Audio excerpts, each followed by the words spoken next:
Uncle, আমি এই বিয়েটা করতে পারবো না। জিশানের কথা শুনে সবাই পিছনের দিকে ঘুরে তাকালো। বিয়ের সানাই বাজানো হুট করে থেমে গেল। বিয়ে বাড়িতে পিন পতন, নিস্তব্ধতা নেমে আসলো। শফিকুর রহমান স্তব্ধ হয়ে দাঁড়িয়ে রইল।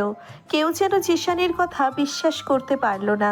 শফিকুর রহমান ফ্লোরে বসে পড়ে জিশানের পা ধরে হাউমাউ করে কান্না করে বলল, বাবা জিসান, এইসব তুমি কি বলছো?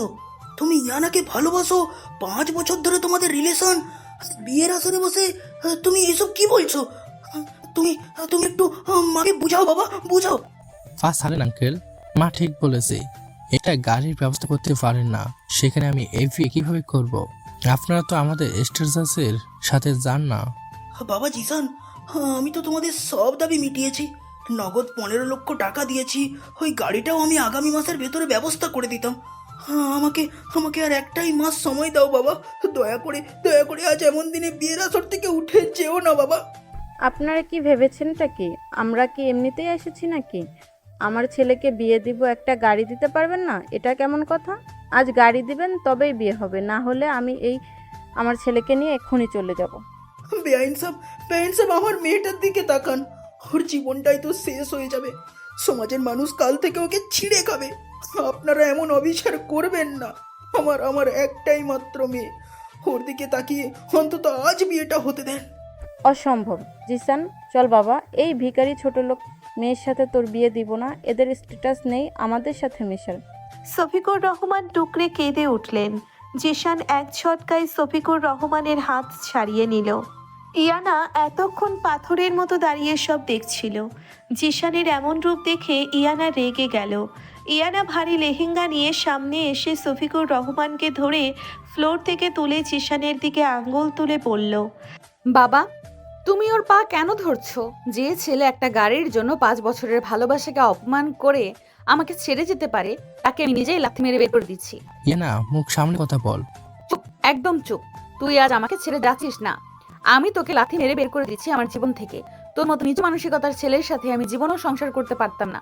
আল্লাহ যা করে ভালোর জন্যই করে। তুই এক্ষুনি এই আসর থেকে বেরিয়ে যা। এই মেয়ে কত বড় সাহস আমার ছেলে দিকে আঙুল তুলে কথা বলে! জিসান চল, এই বেয়াদব মেয়ের মুখ আমি আর দেখতে চাই না। জিশান আর লতিফা বেগমের রাগে কিচকিচ করতে করতে আসর থেকে চলে গেল। শফিকুর রহমান ফ্লোরে বসে হাউমাউ করে কান্না করতে লাগলো। ইয়ানার মা সালমা বেগমও জ্ঞান হারিয়ে ফ্লোরে পড়ে গেল। ইয়ানার চোখে পানি, কিন্তু সে নিজেকে শক্ত করে রাখলো। ভিড় ঠেলে আরমান চৌধুরী দৌড়ে এসে শফিকুর রহমানকে ধরে বলল, শফিক, কান্না করিস না। আমি বেঁচে থাকতে তোর মেয়ের কোনো অপমান হবে না। তুই একটু শান্ত হ। আমার মেয়েটার জীবন শেষ হয়ে গেল রে। আমি এখন মুখ দেখাবো কিভাবে? সমাজের মানুষ তো আমার মেয়েটাকে বাঁচতে দেবে না। ও তো কোনো দোষ করে নাই। ওর সাথে এমন কেন হইলো? কেন কেন? তুই একটু কাঁদবি না শফিক। তোর মেয়ের আজকে বিয়ে হবে, এই আসরে বিয়ে হবে। আমার ফ্যামিলিতে তোর মেয়েকে আমি বউ করে নিয়ে যাব। আরমান চৌধুরীর কথা শুনে সবাই চমকে উঠল। ইয়ানা অবাক হয়ে আরমান চৌধুরীর দিকে তাকালো। সালমা বেগম জ্ঞান ফিরে আরমান চৌধুরীর কথা শুনে বলল, ভাইজান, আপনি এসব কি বলছেন? ফাহাদের তো বিয়ে হয়ে গেছে, আর আপনার বাড়িতে তো ইয়ানার বয়সে আর কোনো ছেলে নাই। তাহলে ইয়ানার বিয়ে কিভাবে হবে? হ্যাঁ, বিবাহিত, কিন্তু আমার তো আরেকটা ছেলে আছে। আমার ভাইয়ের আমানত, আমার ভাতিজা মাহির। মাহির, এদিকে আয় তো বাবা। আরমান চৌধুরীর কথা শুনে ভিড়ের ভেতর থেকে 17 বছর বয়সী শান্ত চেহারার এক কিশোর ধীর পায়ে সামনে এগিয়ে আসলো। মাহিরের চোখে মুখে চরম বিস্ময়। মাহির আরমান চৌধুরীর সামনে এসে দাঁড়ালো। মাহির অবাক হয়ে বলল, চাচা, আমাকে ডাকছেন? হ্যাঁ, তুই আজ ইয়ানাকে বিয়ে করবি। শফিক আমার ভাইয়ের মতো, তুই ওর সম্মান বাঁচাবি। চাচা, এসব কি বলছেন? ইহানা আপু আমার থেকে 8 বছরের বড়। ওনার বয়স 25, আর আমি মাত্র 17 বছরের পিচ্চি ছেলে। আমি তো এখনো কলেজে পড়ি। আমার সাথে ওনার বিয়ে কিভাবে হবে? এইটা তো সম্ভব না চাচা। তুই আমার মুখের উপর কথা বলছিস? তোর বাবা মা মারা যাওয়ার পর তোকে আমি বুকে করে মানুষ করেছি। নিজের ছেলে ফাহাদের চেয়ে তোকে বেশি ভালোবেসেছি। আজ আমার বন্ধু রাস্তায় বসে যাচ্ছে, আর তুই আমার এটাই কথা রাখতে পারবি না? চাচা, আমি আপনার জন্য নিজের জান দিয়ে দিতে পারি, কিন্তু ইয়ানা আপু? উনি কি এই বিয়েটা মেনে নিতে পারবেন? ওনার তো একটা স্বপ্ন ছিল, আমার মতো একটা বাচ্চা ছেলের সাথে ওনার বিয়ে দিলে ওনার জীবনটা কি নষ্ট হয়ে যাবে না? সমাজ কি বলবে চাচা? সমাজের মুখে আমি লাথি মারি। সমাজ কি আজ শফিককে বাঁচাতে এসেছে? তুই যদি রাজি না হস তাহলে আজ তুই তোর চাচার মরা মুখ দেখবি। আমি আজই গলায় দড়ি দিয়ে মরবো। আরমান চৌধুরীর এই সুনিপুণ ইমোশনাল ব্ল্যাকমেইলে মাহির থমকে গেল। মাহির এতিম বাবা মা মারা যাওয়ার পর এই চাচাই তার দুনিয়া। চাচার এমন কথায় মাহিরের চোখ ভিজে উঠল। মাহির মাথা নিচু করে দাঁড়িয়ে রইল। ফরিদা বেগম দৌড়ে এসে মাহিরকে বুকে জড়িয়ে ধরে কেঁদে বলল, ওগো, এসব কি পাগলামি শুরু করছো তুমি? এই বয়স্ক মেয়ের সাথে আমার ফুলের মতো মাহিরের বিয়ে দিবে? আমি এই বিয়ে মানি না। আমার ছেলেটাই তো এতিম, ওর সাথে এমন অন্যায় আমি হতে দেব না। ওর তো এখনো পড়ার বয়স। ফরিদা চুপ। আমার কথার উপরে কেউ কথা বলবে না। আমি যা সিদ্ধান্ত নিয়েছি সেটাই হবে। মাহির আমার ভাইয়ের ছেলে। আমি ওর জন্য যা ভালো মনে করেছি তাই হবে। কাজী সাহেব বিয়ে পড়ান। ফরিদা বেগম ডুকরে কেঁদে উঠলেন। ইয়ানার পুরো শরীর অবশ হয়ে আসতে লাগলো। জিশানের ধোকার এখন পিচ্ছি ছেলের সাথে জোর করে বিয়ে। ইয়ানা মাথা ঘুরে ফ্লোরে পড়ে যেতে নিলে সাথে সাথে মাহির এসে ইয়ানার কোমর শক্ত করে জড়িয়ে ধরল। ইয়ানা চমকে চোখ তুলে মাহিরের দিকে তাকালো। মাহিরের চোখে কোনো চাঞ্চল্য নাই, আছে এক অদ্ভুত স্থিরতা। ইয়ানা রেগে মাহিরকে ধাক্কা দিয়ে বলল, আমাকে ছাড়ো। আমার গায়ে হাত দেওয়ার সাহস পাও কিভাবে? আমি জানি আপনি অনেক কষ্টে আছেন, আপনার পৃথিবীটা মিথ্যা মনে হচ্ছে, কিন্তু বিশ্বাস করেন আমি আপনাকে পড়ে যেতে দিব না। তুমি বুঝতে পারছো কি করছো? তুমি আমার ভাইয়ার বয়সী, তুমি কেন রাজি হচ্ছ? দয়া করছো আমাকে। আমি কারো দয়া চাই না। দয়া না, সম্মান। আমি এতিম, আমার দুনিয়া চাচার পায়ের কাছে বাঁধা। কিন্তু আপনাকে কথা দিচ্ছি, আমার শেষ নিঃশ্বাস পর্যন্ত আপনার কোনো অসম্মান হতে দিব না। ওই জিসান আপনাকে অপমান করে গেল। আমি হয়তো স্বামী হওয়ার যোগ্য না, কিন্তু আজীবন আপনার ঢাল হয়ে থাকব। আপনার সম্মানের উপর কেউ আঁচড় কাটতে পারবে না। 17 বছর ছেলের মুখে এমন পরিপক্ক কথা শুনে ইয়ানা শান্ত হয়ে গেল। ইয়ানা অবাক হয়ে মাহিরের চোখের দিকে তাকিয়ে রইল। ওই চোখের গভীরতায় কোনো ছলনা নাই, আছে এক তীব্র আশ্রয়। মাহির হাত বাড়িয়ে দিয়ে বলল, কাজী সাহেব অপেক্ষা করছেন, আপনি চাইলে আমাকে প্রত্যাখ্যান করতে পারেন, আমি চাচাকে বুঝিয়ে বলবো। কিন্তু আপনি যদি এই বিয়েতে বসেন তবে আমি আজীবন আপনার এই সম্মানের মর্যাদা রাখবো। ইয়ানা নিজের অজান্তেই তার কাঁপা কাঁপা হাতটা মাহিরের হাতের উপর রাখল। মাহিরের উষ্ণ স্পর্শে ইয়ানার ভেতরের সমস্ত জমে থাকা কান্না যেন এক নিমেষে গলে জল হয়ে যেতে চাইল।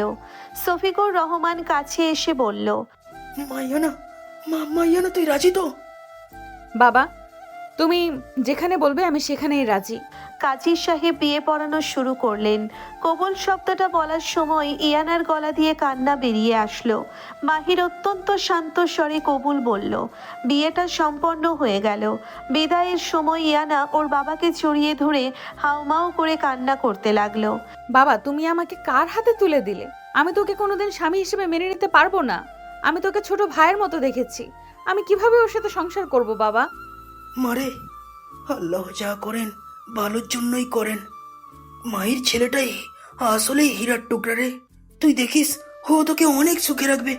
তুই ওকে একটু সময় দিস মা, সময় দিস। ইয়ানা কাঁদতে কাঁদতে গাড়িতে গিয়ে বসলো। মাহির চুপচাপ গাড়ির অন্য পাশে এসে বসলো। তাদের মাঝে অনেকটা দূরত্ব। গাড়ির ভেতর নিস্তব্ধতা, শুধু ইয়ানার ফুপিয়ে কাদার শব্দ শোনা যাচ্ছে। মাহির কিছুক্ষণ চুপ থেকে নিজের পকেট থেকে একটা পরিষ্কার রুমাল বের করে ইয়ানার দিকে এগিয়ে গিয়ে বলল, চোখের পানি মুছে নেন, কাজল লেপটে যাচ্ছে। দয়া দেখাতে আসবে না। তোমাদের জন্য আমার আজ এই অবস্থা। তুমি চাইলে বিয়েটা আটকাতে পারতে, কিন্তু তোমরা তো জোর করে আমার জীবনটা নষ্ট করে দিলে। মাহির কোনো উত্তর দিল না। মাহির ইয়ানার দিকে অনেকটা এগিয়ে গেল। ইয়ানা চমকে গাড়ির দরজার সাথে মিশে গেল। মাহির খুব শান্তভাবে তার নিজের হাতে রুমালটা নিয়ে ইয়ানার গালের উপর জমে থাকা চোখের জলটা আলতো করে মুছে দিল। ইয়ানা এক অদ্ভুত শিহরণ অনুভব করলো। মাহির বলে উঠল, আমি আপনাকে কথা দিয়েছি সম্মান করব। আপনি আমাকে স্বামী না মানতে পারেন, কিন্তু শত্রু ভাববেন না। আপনার চোখের পানি এখন থেকে আমার হাতে পড়বে, মাটিতে না। ইয়ানা অবাক হয়ে মাহিরের দিকে তাকালো। 17 বছরের একটা ছেলের মুখে এত গভীর আর দায়িত্বশীল কথা শুনে ইয়ানার বুকের ভেতরটা কেমন যেন অদ্ভুতভাবে কেঁপে উঠল। সে দ্রুত চোখ সরিয়ে জানালার বাইরের অন্ধকারের দিকে তাকিয়ে রইল। গাড়ি চৌধুরী ভিলার সামনে এসে থামল। ফরিদা বেগম চোখের পানি মুছতে মুছতে ইয়ানার সামনে এসে বলল, এসো মা, আমি হয়তো এই বিয়েটা মেনে নিতে পারি নাই মাহিরের বয়সের কারণে, কিন্তু তুমি তো আমার মেয়ের মতোই। আমার ইতিম ছেলেটার হাত যখন ধরেছ, ওকে কখনো ভুল বোঝো না মা। ওর অন্তরটা অনেক বড়। ফরিদা বেগম ইয়ানাকে বুকে জড়িয়ে নিল। ইয়ানা অবাক হয়ে গেল। ফরিদা বেগমের স্পর্শে ইয়ানা মায়ের আদর খুঁজে পেল। ফাহাদ দৌড়ে এসে বলল, ইয়ানা, চিন্তা করো না। মায়ের বয়সে ছোট হতে পারে, কিন্তু ও আমাদের সবার চেয়ে বেশি ম্যাচিউর। এই বাড়িটাই আজ থেকে তোমার। তুমি আমাদের এই বাড়ির ছোট বউ। আরমান চৌধুরী এসে ইয়ানার মাথায় হাত বুলিয়ে দিয়ে বলল, মাহির, তোরা রুমে যা, আজ অনেক ধকল গেছে। ইয়ানা মা, তুমি কিছু মনে করো না। এই বাড়িটাই আজ থেকে তোমার। আঙ্কেল না, আব্বু ডাকবে আমাকে। ইয়ানা মাথা নেড়ে সম্মতি জানালো। মাহির ইয়ানাকে নিয়ে দোতলায় নিজেদের রুমে চলে গেল। ইয়ানা রুমে ঢুকে খাটের এক কোণায় বসে পড়ল। মাহির দরজা লাগিয়ে দিয়ে ইয়ানার দিকে তাকাল। ইয়ানার চোখে এখনো পানি। মাহির ধীর পায়ে ইয়ানার সামনে গিয়ে ফ্লোরে বসলো। মাহির বলল, ফ্রেশ হয়ে নেন। ভারী শাড়ি পরে থাকতে কষ্ট হচ্ছে নিশ্চয়ই। তুমি কি সত্যি আমাকে বউ হিসেবে মেনে নিয়েছো, নাকি চাচার কথায় শুধু অভিনয় করছো? আমি অভিনয় করতে জানি না। আমি বিয়ে করেছি, কবুল বলেছি। আপনি আমার স্ত্রী, এইটা চিরসত্য। কিন্তু তুমি তো ছোট, তুমি তো এখনো জীবনটা ঠিক করে দেখো নাই। আমার বয়স 25 বছর। তোমার বন্ধুরা যখন জানবে তুমি তোমার সিনিয়রকে বিয়ে করেছো, তারা হাসবে না? তারা তোমায় নিয়ে মজা করবে না? হাসলে হাসুক, আমার বন্ধুদের কথায় আমার সংসার চলবে না। আমার সংসার আমি বুঝবো। মাহির ইয়ানার হাত ধরে তুলে দাঁড় করালো। ইয়ানা মাহিরের বুকের খুব কাছে চলে আসলো। মাহিরের গরম নিঃশ্বাস ইয়ানার মুখে পড়তে লাগলো। ইয়ানা লজ্জায় চোখ নামিয়ে নিল। মাহির ইয়ানার ভারী গহনাগুলো খুব সাবধানে একে একে খুলে দিতে লাগলো। মাহিরের আঙ্গুলের ছোঁয়ায় ইয়ানার পুরো শরীর কেঁপে উঠল। গহনা খোলা শেষে মাহির 2 কদম পিছিয়ে গিয়ে বলল, আমি ছোট হতে পারি বয়সে, কিন্তু ভালোবাসতে আর সম্মান করতে আমি জানি। আপনি ফ্রেশ হয়ে আসুন, আমি ফ্লোরে শুয়ে পড়ব। তুমি ফ্লোরে কেন ঘুমাবে? ফ্লোরটা অনেক ঠান্ডা। আপনি এখন আমাকে স্বামী হিসেবে মেনে নিতে পারেন নাই। আমি জানি আপনার সময় লাগবে। আমি আপনার স্বাধীনতায় বাধা হব না। আপনাকে আমি কোনো জোর করব না। মাহির কথাটা বলে ওয়াশরুমের দিকে চলে গেল। ইয়ানা মাহিরের যাওয়ার দিকে তাকিয়ে রইল। ইয়ানা মনে মনে ভাবতে লাগলো, এই ছেলেটা এত অদ্ভুত কেন? জিসান তো সুযোগ পেলেই আমার শরীর ছুঁতে চাইতো, আর এই পিচ্চি ছেলেটা আমাকে এত সম্মান দিচ্ছে। ওর প্রতিটা স্পর্শে কেমন যেন একটা শিহরণ আছে। ও কি সত্যিই আমাকে এতটা সম্মান করে? ইয়ানা ফ্রেশ হয়ে আসলো। মাহির ওয়াশরুমে গিয়ে ফ্রেশ হয়ে আসলো। মাহির ফ্লোরে একটা বালিশ আর পাতলা চাদর দিয়ে শুয়ে পড়ল। ইয়ানা খাটে শুয়ে মাহিরের দিকে তাকিয়ে রইল। অনেকক্ষণ পর ইয়ানা দেখলো মাহির শীতে কাঁপছে। ইয়ানা খাট থেকে নেমে একটা মোটা কম্বল নিয়ে মাহিরের কাছে গেল। ইয়ানা মাহিরের গায়ে কম্বল জড়িয়ে দিতে গেলে মাহির হঠাৎ করে ঘুমের ঘোরে ইয়ানার হাত ধরে ফেলল। ইয়ানা চমকে উঠল। মাহির ঘুমের ঘোরে বিড়বিড় করে বলে উঠল, আব্বু, আম্মু, আমাকে ছেড়ে দাও না। আমি একা থাকতে পারি না। তোমরা কোথায় চলে গেলে? ইয়ানা স্তব্ধ হয়ে গেল। যে ছেলেটা সবার সামনে পাহাড়ের মতো শক্ত হয়ে দাঁড়িয়েছিল, সে আসলে কতটা একা, ওর মনে কতটা কষ্ট লুকিয়ে আছে। ইয়ানা ধীর পায়ে মাহিরের পাশে ফ্লোরে বসে পড়ল। মাহিরের হাতটা নিচের হাতের ভেতর নিয়ে আলতো করে মাহিরের চুলে হাত বুলিয়ে দিতে লাগলো। ইয়ানা চোখের পানি আটকে রাখতে পারল না। ইয়ানা বলে উঠল, তুমি একা নও মাহির। আজ থেকে তোমার সব একাকিত্ব আমার। আমি তোমাকে আর কখনো একা হতে দেব না। ইয়ানার চোখ থেকে এক ফোঁটা পানি গড়িয়ে মাহিরের হাতের উপর পড়ল। ইয়ানা মাহিরের মুখের দিকে তাকিয়ে থাকতে থাকতে ফ্লোরেই শুয়ে পড়ল। সকালে সূর্যের আলো জানালার ফাঁক দিয়ে মাহিরের চোখে পড়তেই মাহিরের ঘুম ভেঙে গেল। মাহির চোখ খুলে অবাক হয়ে তাকিয়ে রইল। মাহির দেখল ইয়ানা ফ্লোরে তার বুকের কাছে গুটিসুটি মেরে ঘুমিয়ে আছে। মাহিরের বুকের ভেতরটা কেমন যেন ধক করে উঠল। মাহির মনে মনে ভাবতে লাগলো, ইয়ানা তো আমাকে কম্বল দিতে এসেছিল, রাতে কি তাহলে উনি ফ্লোরেই আমার পাশে ঘুমিয়েছিল? এত ঠান্ডা ফ্লোরে কেন ঘুমালো? আমি তো ওনাকে খাটে ঘুমাতে বলেছিলাম। মাহির খুব সাবধানে ইয়ানার মুখের উপর থেকে এলোমেলো চুলগুলো সরিয়ে দিল। ইয়ানা ঘুমের ঘোরে মাহিরের শার্ট খামছে ধরল। মাহির ইয়ানার কপালে জমে থাকা বিন্দু বিন্দু ঘাম দেখে মুচকি হাসল। মাহির ইয়ানাকে ফ্লোর থেকে কোলে তুলে নিল। ইয়ানার শরীর কেঁপে উঠল। ইয়ানা চোখ খুলে নিজেকে মাহিরের কোলে দেখে চমকে গেল। ইয়ানা রেগে ধাক্কা দিয়ে নামতে চেয়ে বলল, কি করছো তুমি? আমাকে নামাও। কারো পারমিশন ছাড়া গায়ে হাত দাও কেন? আমি তোমায় কোলে নিতে বলেছি নাকি?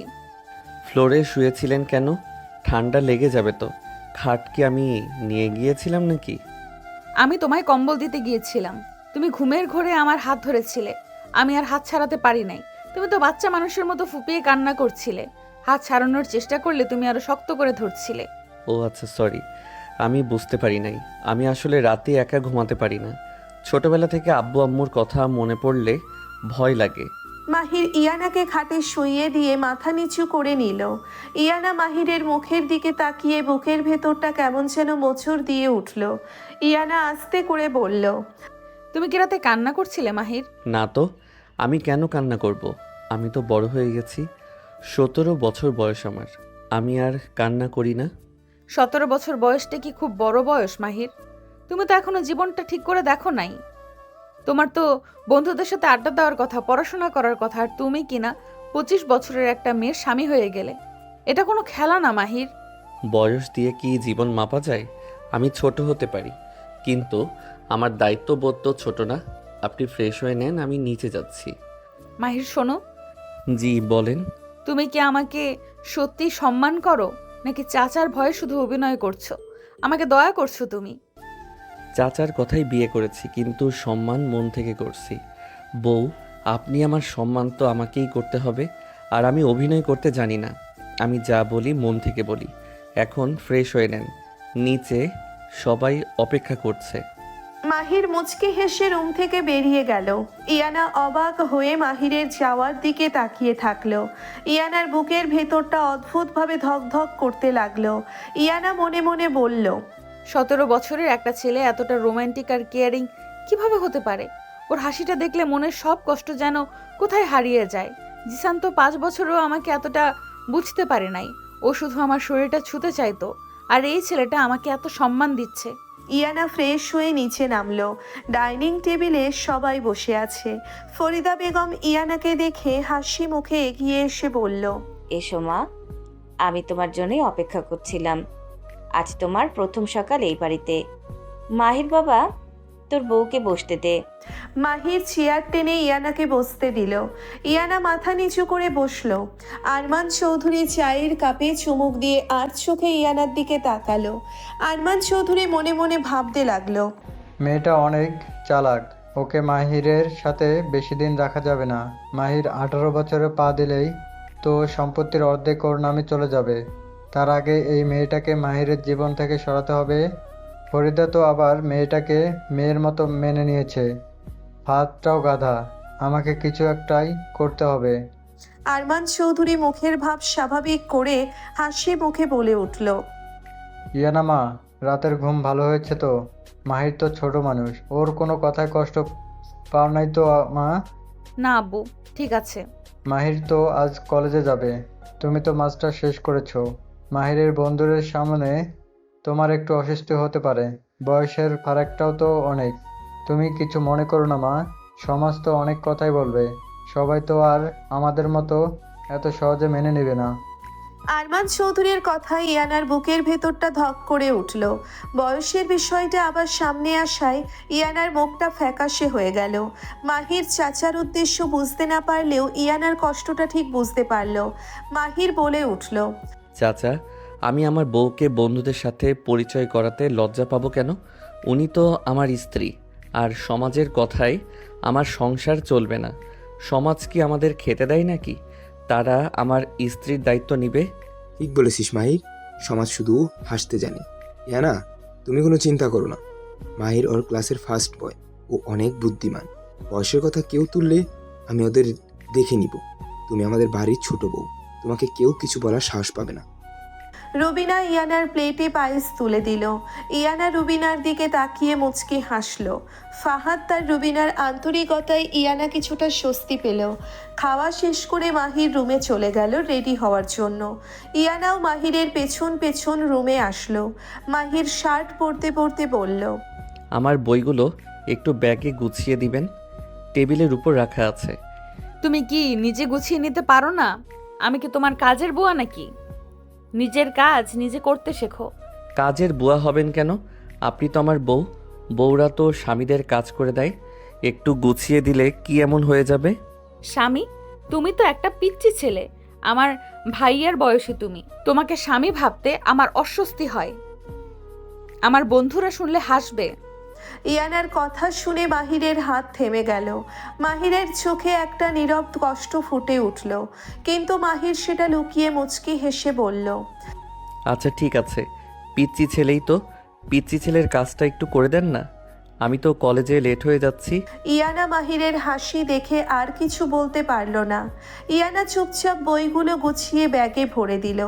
মাহির আয়নার সামনে দাঁড়িয়ে টাই পরতে লাগলো, কিন্তু টাইটা ঠিকমতো বাঁধতে পারছিল না। ইয়ানা পেছন থেকে দেখে বিরক্ত হয়ে এগিয়ে আসলো। ইয়ানা বলে উঠল, একটাই ও ঠিক মতো পড়তে পারো না? এদিকে ঘোরো, আমি পরিয়ে দিচ্ছি। মাহির ইয়ানার দিকে ঘুরে দাঁড়ালো। ইয়ানা মাহিরের শার্টের কলার ধরে টাইটা ঠিক করতে লাগলো। মাহিরের থেকে ইয়ানা একটু লম্বা হওয়ায় মাহিরকে সামান্য মাথা নিচু করতে হলো। ইয়ানা টাই বাঁধতে বাঁধতে মাহিরের মুখের খুব কাছে চলে আসলো। মাহিরের গরম নিঃশ্বাস ইয়ানার কপালে পড়তে লাগলো।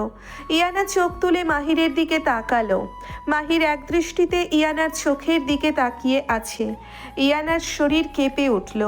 ইয়ানা তাড়াতাড়ি টাইটা ঠিক করে পিছিয়ে গিয়ে বলল, হয়েছে, এবার যাও। থ্যাংক ইউ আমার সিনিয়র বউ। ফাজিল ছেলে কোথাকার। যাও এখন, লেট হয়ে যাচ্ছে না তোমার? মাহির হেসে রুম থেকে বেরিয়ে গেল। ইয়ানা বুকের ওপর হাত রেখে বড় বড় নিঃশ্বাস নিতে লাগলো। ইয়ানা ভাবতে লাগলো, আমার কি হচ্ছে এসব? এই পিচ্চি ছেলেটার নিঃশ্বাসে আমার এত শিহরণ কেন হচ্ছে? আমি কি জিসানকে এত তাড়াতাড়ি ভুলে যাচ্ছি, নাকি মাহিরের ওই নীরব চোখের ভাষা আমাকে দুর্বল করে দিচ্ছে? আমি কেন ওকে স্বামী হিসেবে ভাবতে শুরু করছি? দুপুরবেলা ইয়ানা বারান্দায় দাঁড়িয়ে আছে। এমন সময় ইয়ানার ফোনে কল আসলো। ইয়ানা দেখলো ওর বেস্ট ফ্রেন্ড মীরা কল দিয়েছে। ইয়ানা কল রিসিভ করতেই মীরা বলে উঠল, ইনায়া, এইসব আমি কি শুনছি? তুই নাকি তোর চাচারের পিচ্চি ভাতিজাকে বিয়ে করেছিস?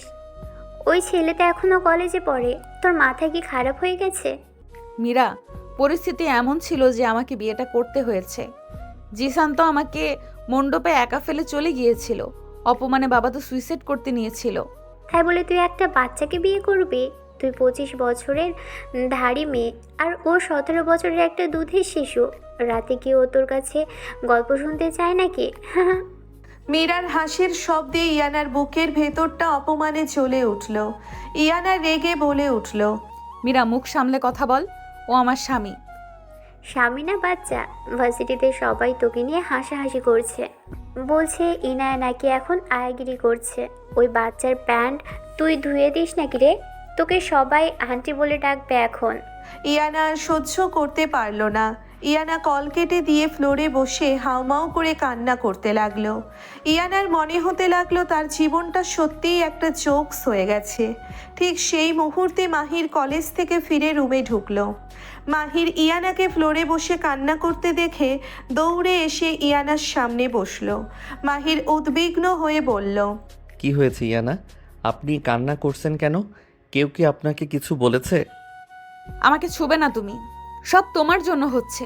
তুমি কেন ওই দিন হিরো শাস্তি গিয়ে আমাকে বিয়ে করলে? তুমি চুপ থাকলে কি এমন ক্ষতি হইতো তোমার? আমি কি করেছি আমাকে খুলে বলুন। কেউ কি আপনাকে অপমান করেছে? কি বলবে তুমি আমাকে? তুমি কি সমাজের মুখ বন্ধ করতে পারবে? তোমার বন্ধুরা আমাকে নিয়ে হাসাহাসি করছে, বলছে আমি নাকি আয়াগিরি করছি। তুমি একটা বাচ্চা ছেলে, তোমার সাথে আমার কোনো মিল নাই। আমি এই বিয়ে মানি না, আমি এই বাড়িতে থাকবো না। ইয়ানার কথায় মাহিরের চোখ ভিজে আসলো, কিন্তু মাহির নিজেকে শক্ত করে ইয়ানার হাত দুটো ধরল। ইয়ানা হাত ছাড়াতে চাইলে মাহির আরো শক্ত করে ধরে বলল, আমি জানি আমি বাচ্চা, আমি জানি আমি আপনার যোগ্য না, কিন্তু আপনি কি একবারও ভেবেছেন ওই দিন যদি আমি বিয়েটা না করতাম তাহলে সমাজ আপনাকে কি বলতো? আপনার বাবা তো অপমানে আত্মহত্যা করত। আমি শুধু চাচার সম্মান আর আপনার জীবন বাঁচাতে চেয়েছিলাম। তাই বলে তুমি আমার জীবনটা নষ্ট করে দিবে? আমি তোমায় নিয়ে কোথাও যেতে পারবো না। মানুষ আমাকে আন্টি বলবে আর তোমাকে বাচ্চা। আমি এসব সহ্য করতে পারবো না। মানুষ যা বলে বলুক, আমি তো আপনাকে কখনো অসম্মান করি নাই। আপনি কেন মানুষের কথায় আমাদের সম্পর্কটা নষ্ট করছেন? আমি আপনাকে কথা দিচ্ছি, আমি তাড়াতাড়ি বড় হয়ে যাব। আমি পড়াশোনা করে অনেক বড় অফিসার হব। তখন আর কেউ আপনাকে নিয়ে হাসবে না, কেউ আপনাকে আন্টি বলার সাহস পাবে না। 17 বছরের একটা ছেলের মুখে এমন আত্মবিশ্বাসী আর কষ্টের কথা শুনে ইয়ানা স্তব্ধ হয়ে গেল। মাহিরের চোখ থেকে এক ফোঁটা পানি গড়িয়ে ইয়ানার হাতের উপর পড়ল। ইয়ানা বুঝতে পারল সে রাগের মাথায় মাহিরকে অনেক কষ্ট দিয়ে ফেলেছে। ইয়ানা আস্তে করে মাহিরের হাত থেকে নিজের হাত ছাড়িয়ে নিয়ে মাহিরের চোখের পানি মুছে দিল। ইয়ানা কাঁপা কাঁপা গলায় বলল, আমাকে ক্ষমা করে দাও মাহির, আমি রাগের মাথায় অনেক কিছু বলে ফেলেছি। আমি আসলে সমাজকে ভয় পাই, সবাই আমাকে এত কথা শোনাচ্ছে, আমি আর নিতে পারছি না। সমাজকে ভয় পাবেন না, আমি আছি তো আপনার সাথে। আমি যত দিন বেঁচে আছি আপনার গায়ে একটা আঁচড়ও লাগতে দিব না। আপনি শুধু আমাকে একটু সময় দেন, আমি আপনাকে কখনো কষ্ট দিব না। মাহির ইয়ানাকে ফ্লোর থেকে তুলে দাঁড় করালো। ইয়ানা মাহিরের দিকে তাকিয়ে এক অদ্ভুত নির্ভরতা খুঁজে পেল। যে ছেলেটা বয়সে এত ছোট, তার মনটা এত বিশাল কিভাবে হতে পারে? ইয়ানা মাহিরের বুকে মাথা রেখে ফুপিয়ে ফুপিয়ে কান্না করতে লাগলো। মাহির ইয়ানার মাথায় হাত বুলিয়ে দিতে লাগলো। রাতের বেলা আরমান চৌধুরী তার রুমে একা বসে আছে। রহমত চাচা রুমে এসে দরজা আটকে দিল। আরমান চৌধুরী রাগে দাঁত কটমট করে বলল, রহমত, মাহিরের তো মনে হচ্ছে এই মেয়ের প্রতি টান তৈরি হচ্ছে। এটাই হতে দেওয়া যাবে না। আমি তো ওকে বিয়ে করেছিলাম শুধু শফিকের সামনে ভালো সাজার জন্য। মালিক, আপনি তো মাহির বাবাকে নিজের ছেলের মতো মানুষ করেছেন, এখন আবার ওনাকে সরাতে চাইছেন কেন? তুই চুপ কর। তুই তো জানিস আমি ওর বাপ মাকে কিভাবে অ্যাক্সিডেন্ট করিয়ে মেরেছি। সব তো এই সম্পত্তির জন্য। ফাহাদ তো বোকা, ওর কোনো বুদ্ধি নাই। কিন্তু ইয়ানা মেয়েটা অনেক চালাক। ও যদি মাহিরকে বুদ্ধি দিয়ে আমার সম্পত্তি থেকে ভাগ বসায়। কিন্তু মালিক, মাহির বাবা তো আপনাকে ভগবান মানে, উনি আপনার কথার অবদ্ধ হবে না। মানুক, কিন্তু বউয়ের আঁচলে বাধা পড়লে ভগবানও ভুলে যায়। আমি কাল থেকেই এমন একটা চাল চালবো যেন ইয়ানা নিজেই মাহিরকে ঘৃণা করে এই বাড়ি থেকে চলে যায়। মাহির কষ্ট পাবে, কিন্তু আমার পথ পরিষ্কার হয়ে যাবে। তুই শুধু আমার কথা মতো কাজ করবি। আরমান চৌধুরী শয়তানের মতো হাসতে লাগলো। রহমত চাচা ভয়ে মাথা নিচু করে দাঁড়িয়ে রইল। অন্যদিকে মাহির আর ইয়ানার রুমে পিন পতন নিস্তব্ধতা। মাহির সোফায় বসে ল্যাম্প জেলে বই পড়ছে। কাল তার পরীক্ষা। ইয়ানা খাটে শুয়ে এপাশ ওপাশ করছে, ওর ঘুম আসছে না। ইয়ানা উঠে বসে মাহিরের দিকে তাকালো। মাহির গভীর মনোযোগে পড়ছে। ইয়ানা খাট থেকে নেমে ধীর পায়ে মাহিরের কাছে গেল। ইয়ানা বলে উঠল, অনেক রাত হয়েছে, তুমি ঘুমাবে না? কাল আমার ম্যাথ এক্সাম, আর একটু পড়তে হবে। আপনি ঘুমিয়ে পড়েন। আমি কফি বানিয়ে আনবো তোমার জন্য? তুমি তো সারাদিন অনেক থকল নিয়েছো। ইয়ানার মুখে এমন কথা শুনে মাহির অবাক হয়ে ইয়ানার দিকে তাকালো। মাহিরের ঠোঁটের কোণে একটা সুন্দর হাসি ফুটে উঠল। মাহির বলল, আপনি আমার জন্য কফি বানাবেন? সত্যি? এত অবাক হওয়ার কি আছে? তুমি আমার ছোট, তোমার খেয়াল রাখা তো আমার দায়িত্ব। একটা তো একটা স্ত্রীর কাজ। ছোট? শুধু ছোট ভাই নাকি স্বামী হিসেবেও একটু অধিকার আছে? মাহিরের কথায় ইয়ানা লজ্জা পেয়ে মাথা নিচু করে নিল। ইয়ানা কিছু না বলে দৌড়ে রুম থেকে বেরিয়ে গেল। মাহির ইয়ানার যাওয়ার দিকে তাকিয়ে মুচকি হাসতে লাগলো। কিছুক্ষণ পর ইয়ানা কফি নিয়ে ফিরে আসলো। ইয়ানা কফির মগটা মাহিরের দিকে এগিয়ে দিতে গেলে হঠাৎ ইয়ানার পা পিছলে গেল। ইয়ানা সোজা মাহিরের গায়ের উপর পড়ে গেল। কফির মগটা ছিটকে ফ্লোরে পড়ে গেল। মাহির ইয়ানাকে জড়িয়ে ধরে সোফায় পড়ে গেল। ইয়ানার পুরো শরীর মাহিরের বুকের সাথে মিশে আছে। মাহিরের এক হাত ইয়ানার কোমরে আর অন্য হাত ইয়ানার মাথার পিছনে। ইয়ানা চোখ বন্ধ করে আছে। মাহিরের হৃদস্পন্দন এত জোরে হচ্ছে যে ইয়ানা সেটা স্পষ্ট শুনতে পাচ্ছে। ইয়ানা আস্তে আস্তে চোখ খুলে মাহিরের চোখের দিকে তাকালো। দুইজনের মধ্যে কোনো কথা নাই, শুধু চোখের ভাষা। মাহিরের চোখের গভীর প্রেম আর নীরব অধিকার ইয়ানাকে গ্রাস করে নিল। অনেকক্ষণ পর ইয়ানা নিজেকে সামলিয়ে নিয়ে বলল, ব্যথা পান নাই তো? না না, আমাকে ছাড়ো। ইয়ানা উঠতে নিলে মাহির ইয়ানার কোমর আরও শক্ত করে জড়িয়ে ধরল। মাহির ফিসফিস করে বলল, এত তাড়াতাড়ি উঠতে চাচ্ছেন কেন? আরেকটু থাকুন না, আমার তো খুব ভালো লাগছে। মাহির, ফাজলামো করো না। তুমি কিন্তু ছোট। এসব কি হচ্ছে? কেউ দেখলে কি ভাববে? ছোটরা কি বউকে ভালোবাসতে পারে না? আপনি যতই আমাকে দূরে ঠেলে দেন, আমি জানি আপনিও আমাকে একটু হলেও পছন্দ করতে শুরু করেছেন। আপনার চোখের ভাষা আমি পড়তে পারি। ইয়ানা লজ্জায় লাল হয়ে গেল। ইয়ানা মাহিরের বুকে হালকা ধাক্কা দিয়ে উঠে দাঁড়ালো।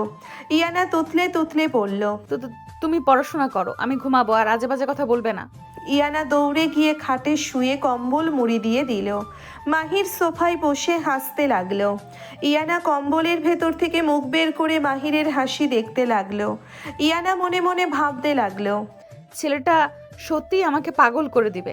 ওর চোখের দিকে তাকালে আমি নিজের সব বয়স, সব অহংকার ভুলে যাই। কিন্তু এই সমাজ কি আমাদের এই অসম প্রেম কখনো মেনে নিবে? আমি কি পারবো ওর ভালোবাসা গ্রহণ করতে? ইয়ানা ভাবতে ভাবতে ঘুমিয়ে গেল। মাহির পড়াশোনা শেষ করে ফ্লোরে শুয়ে পড়ল। মাহির ইয়ানার দিকে তাকিয়ে ফিসফিস করে বলল, আপনি শুধু আমার ইয়ানা, আমি আপনাকে কারো হতে দিব না। আমি বড় হব শুধু আপনার যোগ্য হওয়ার জন্য। আপনি যতই আমাকে দূরে ঠেলে দেন, আমি আপনার ঢাল হয়ে থাকব। সকালের স্নিগ্ধ আলোয় চৌধুরী ভিলার পরিবেশটা বেশ শান্ত ছিল। ইয়ানা নিজের রুমে আয়নার সামনে দাঁড়িয়ে শাড়ি ঠিক করছিল। হঠাৎ নিচের ড্রয়িং রুম থেকে অনেক চেঁচামেচির আওয়াজ ভেসে আসলো। ইয়ানা অবাক হয়ে রুম থেকে বেরিয়ে সিঁড়ির কাছে গিয়ে দাঁড়ালো। নিচে তাকিয়ে ইয়ানা দেখলো একজন মধ্যবয়স্ক মহিলা আর একটা মেয়ে সোফায় বসে আছে। ফরিদা বেগম বেশ গম্ভীর মুখে দাঁড়িয়ে আছেন। মহিলাটি তীক্ষ্ণ গলায় বলে উঠল, ফরিদা, তুই কি পাগল হয়ে গেছিস? আমার ভাইটা তো বোকা, তাই বলে তুইও এই কাজটাই হতে দিলি? ওই শফিকের ধাড়ি মেয়েটাকে আমাদের মাহিরের ঘাড়ে চাপিয়ে দিলি। মাহির তো আমার ভাইয়ের একমাত্র স্মৃতি, ওর জীবনটা তোরা এইভাবে শেষ করে দিলি। আপা, তুমি মুখ সামলে কথা বলো।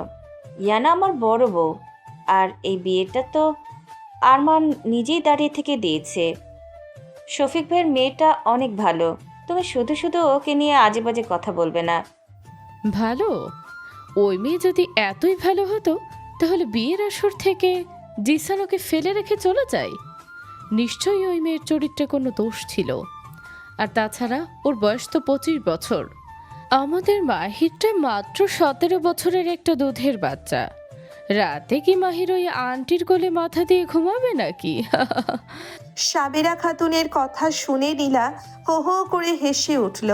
ইয়ানার বুকের ভেতরটা অপমানে আর কষ্টে টুকরো টুকরো হয়ে যেতে লাগলো। ইয়ানার চোখ দিয়ে অঝরে পানি পড়তে লাগলো। নীলা বলে উঠল, ঠিক বলেছো আম্মু, মাহের ভাইয়া তো কত কিউট। ভার্সিটিতে কত সুন্দর সুন্দর মেয়ে মায়ের ভাইয়ের জন্য পাগল। আর মায়ের ভাইয়ের কপালে জুটলো কিনা একটা রিজেক্টেড আন্টি। আমার তো ভাবতেই হাসি পাচ্ছে। ভাইয়াকে তো আমি বিয়ে করতে চেয়েছিলাম। তুই চিন্তা করিস না নীলা, ওই ধাড়ি মেয়ে এ বাড়িতে বেশি দিন টিকতে পারবে না। আমি ওকে এমন শিক্ষা দেব যে ও নিজে এই বাড়ি ছেড়ে পালাবে। ইয়ানা আর দাঁড়িয়ে থাকতে পারল না। অপমানে ইয়ানার পা কাঁপতে লাগলো। ইয়ানা দৌড়ে নিচের রুমে গিয়ে ফ্লোরে বসে হাউমাউ করে কান্না করতে লাগলো। ঠিক সেই মুহূর্তে মাহির কলেজ থেকে ফিরে ড্রয়িং রুমে ঢুকলো। সাবেরা খাতুন মাহিরকে দেখেই দৌড়ে গিয়ে জড়িয়ে ধরে নকল কান্নার স্বরে বলল, মাহির রে, তোর এই অবস্থা আমি চোখে দেখতে পারছি না বাবা। তোর ওই এতিম দশা দেখে ভাইয়া তোকে ওই বয়স্ক মেয়ের সাথে বেঁধে দিল। তোর কত কষ্ট হচ্ছে তাই না বাবা? তুই চিন্তা করিস না, ফুপু তো চলে এসেছে। মাহির সাবেরা খাতুনের হাতটা নিজের কাঁধ থেকে সরিয়ে দিল। মাহিরের চোখ মুখ রাগে লাল হয়ে আছে। মাহির বুঝতে পারল সাবেরা খাতুন ইয়ানাকে নিয়ে বাজে কথা বলছিল। মাহির অত্যন্ত গম্ভীর আর কড়া গলায় বলে উঠল, ফুপু, আপনি এইমাত্র আমার স্ত্রীর নামে কি বলছিলেন? আপনি ওনাকে বয়স্ক মেয়ে বললেন, আর আপনি ওনার চরিত্র নিয়ে কথা বলছিলেন। মাহির, তুই ওর জন্য আমার মুখের ওপর কথা বলছিস? আমি তো তোর ফুপু হই, আমি তো তোর ভালো চাই বাবা। যে আমার স্ত্রীর সম্মান করতে পারে না সে আমার ভালো চাইতে পারে না ফুপু। আর একটা কথা কান খুলে শুনে রাখুন, ইয়ানার বয়স 25 হোক আর 50 হোক, উনি আমার স্ত্রী, আমার বিবাহিত স্ত্রী। এই বাড়িতে যদি ওনাকে কেউ অসম্মান করে তাহলে আমি তাকে ছেড়ে কথা বলবো না, সে যত বড়ই গুরুজন হোক না কেন। মাহির ভাইয়া, তুমি একটা আন্টির জন্য আম্মুকে অপমান করছো? ওই মেয়ে তো বিয়ের আসর থেকে রিজেক্টেড হওয়া একটা মেয়ে, ওর জন্য তোমার এত দরদ দেখাচ্ছ কেন? আমি তো তোমাকে কত ভালোবাসি। নীলার কথা শুনে মাহির রেগে নীলার দিকে এক পা এগিয়ে গেল। মাহির আঙ্গুল তুলে নীলাকে ধমক দিয়ে বলল, জাস্ট শাট আপ নীলা। আন্টি কাকে বলছিস তুই? উনি তোর বড় ভাবি, আর উনি রিজেক্ট হওয়া মেয়ে না। উনি জিসানকে লাথি মেরে বের করে দিয়েছেন নিজের আত্মসম্মানের জন্য। আর তুই আমাকে ভালোবাসিস, তোর ভালোবাসার কোনো মূল্য আমার কাছে নাই। আমার একটা বউ, আর সে হলো ইয়ানা। আজ থেকে যদি ওনার সাথে বেয়াদবি করিস তাহলে আমি ভুলে যাব তুই আমার ফুফাতো বোন। মাহিরের ধমক নীলা ভয়ে পিছিয়ে গেল। সাবেরা খাতুন রাগে গিজগিজ করতে লাগলো। ফরিদা বেগম মনে মনে অনেক খুশি হলেন মাহিরের এমন পরিণত আচরণ দেখে। মাহির আর কোনো কথা না বলে গটগট করে সিঁড়ি দিয়ে দোতলায় নিজের রুমের দিকে চলে গেল। রুমে ঢুকে মাহির দেখল ইয়ানা ফ্লোরে বসে দুই হাঁটুতে মুখ গুজে কান্না করছে। মাহিরের বুকের ভেতরটা দুমড়ে মুচড়ে উঠল। মাহির দৌড়ে গিয়ে ইয়ানার সামনে ফ্লোরে হাঁটু গেড়ে বসলো। ইয়ানা, আপনি কান্না করছেন, ফুপুর কথায় কষ্ট পেয়েছেন। আমি ফুপুকে উচিত জবাব দিয়ে এসেছি, আপনি একদম কাঁদবেন না। ইয়ানা মাথা তুলে মাহিরের দিকে তাকালো। ইয়ানার চোখ দুটো জবা ফুলের মতো লাল হয়ে আছে। ইয়ানা হুট করে মাহিরের বুকে মাথা রেখে ফুপিয়ে ফুপিয়ে কান্না করতে লাগলো। মাহির চমকে গেল। ইয়ানা জীবনে প্রথমবার নিচু থেকে মাহিরের বুকে মাথা রেখেছে। মাহিরের হৃদস্পন্দন মুহূর্তের মধ্যে বেড়ে গেল। মাহির খুব সাবধানে নিজের দুই হাত দিয়ে ইয়ানার কোমর জড়িয়ে ধরল। ইয়ানা কাঁদতে কাঁদতে বলল, সবাই আমাকে এত অপমান কেন করছে মাহির? আমার কি দোষ ছিল? আমি তো শুধু ভালোবেসেছিলাম। জিসান আমাকে ধোকা দিল, আর সমাজ আমাকে আন্টি বলে অপমান করছে। তোমার ওই ফুফাতো বোনটা তোমাকে বিয়ে করতে চায়, ও তোমাকে এত অধিকার নিয়ে কথা বলছে কেন? ইয়ানার কথায় মাহিরের ঠোঁটের কোণে একটা অদ্ভুত সুন্দর হাসি ফুটে উঠল। মাহির বুঝতে পারল ইয়ানার কথার মধ্যে অপমানের কষ্টের চেয়ে নীলার প্রতি জেলাসিটা বেশি কাজ করছে। ইয়ানা নিজের অজান্তেই মাহিরের ওপর অধিকার খাটাচ্ছে। মাহির ইয়ানার চুলে আলতো করে হাত বুলিয়ে দিয়ে ফিসফিস করে বলল, আপনার কি জেলাসি হচ্ছে ইয়ানা? নীলা আমাকে বিয়ে করতে চাই শুনে আপনার কষ্ট হচ্ছে? জেলাসি হবে কেন? আমি কেন জেলাস হব? তুমি তো আমার ছোট, তুমি যাকে খুশি বিয়ে করো, আমার কি? আমাকে শুধু এই অপমান থেকে মুক্তি দাও। মিথ্যা বলছেন কেন? আপনার চোখের পানি তো অন্য কথা বলছে। আপনি যতই আমাকে ছোট বলেন না কেন, আপনার মন তো আমাকে স্বামী হিসেবে মেনে নিতে শুরু করেছে। তাই তো অন্য কোনো মেয়ে আমার দিকে তাকালে আপনার এত রাগ হচ্ছে। মাহিরের কথায় ইয়ানা যেন ঘোর থেকে বেরিয়ে আসলো। ইয়ানা বুঝতে পারল সে মাহিরের কতটা কাছে বসে আছে। ইয়ানা তাড়াহুড়ো করে মাহিরের বুক থেকে দূরে সরে গেল। ইয়ানা লজ্জায় মুখ নিচু করে তুতলে তুতলে বলল, আমি কোনো জেলাস হচ্ছি না, তুমি আজে বাজে কথা বলবে না। আমি তো শুধু অপমানের কষ্টে কান্না করছিলাম। মাহির মুচকি হেসে ফ্লোর থেকে উঠে দাঁড়ালো। মাহির ইয়ানার দিকে হাত বাড়িয়ে দিয়ে বলল, ঠিক আছে, মানলাম আপনি জেলাস হন নাই। এবার উঠুন, ফ্লোরটা অনেক ঠান্ডা, আর চোখের পানি মুছে ফেলুন। আমার বউয়ের চোখে আমি পানি দেখতে পারি না। ইয়ানা মাহিরের হাতের দিকে তাকিয়ে রইল।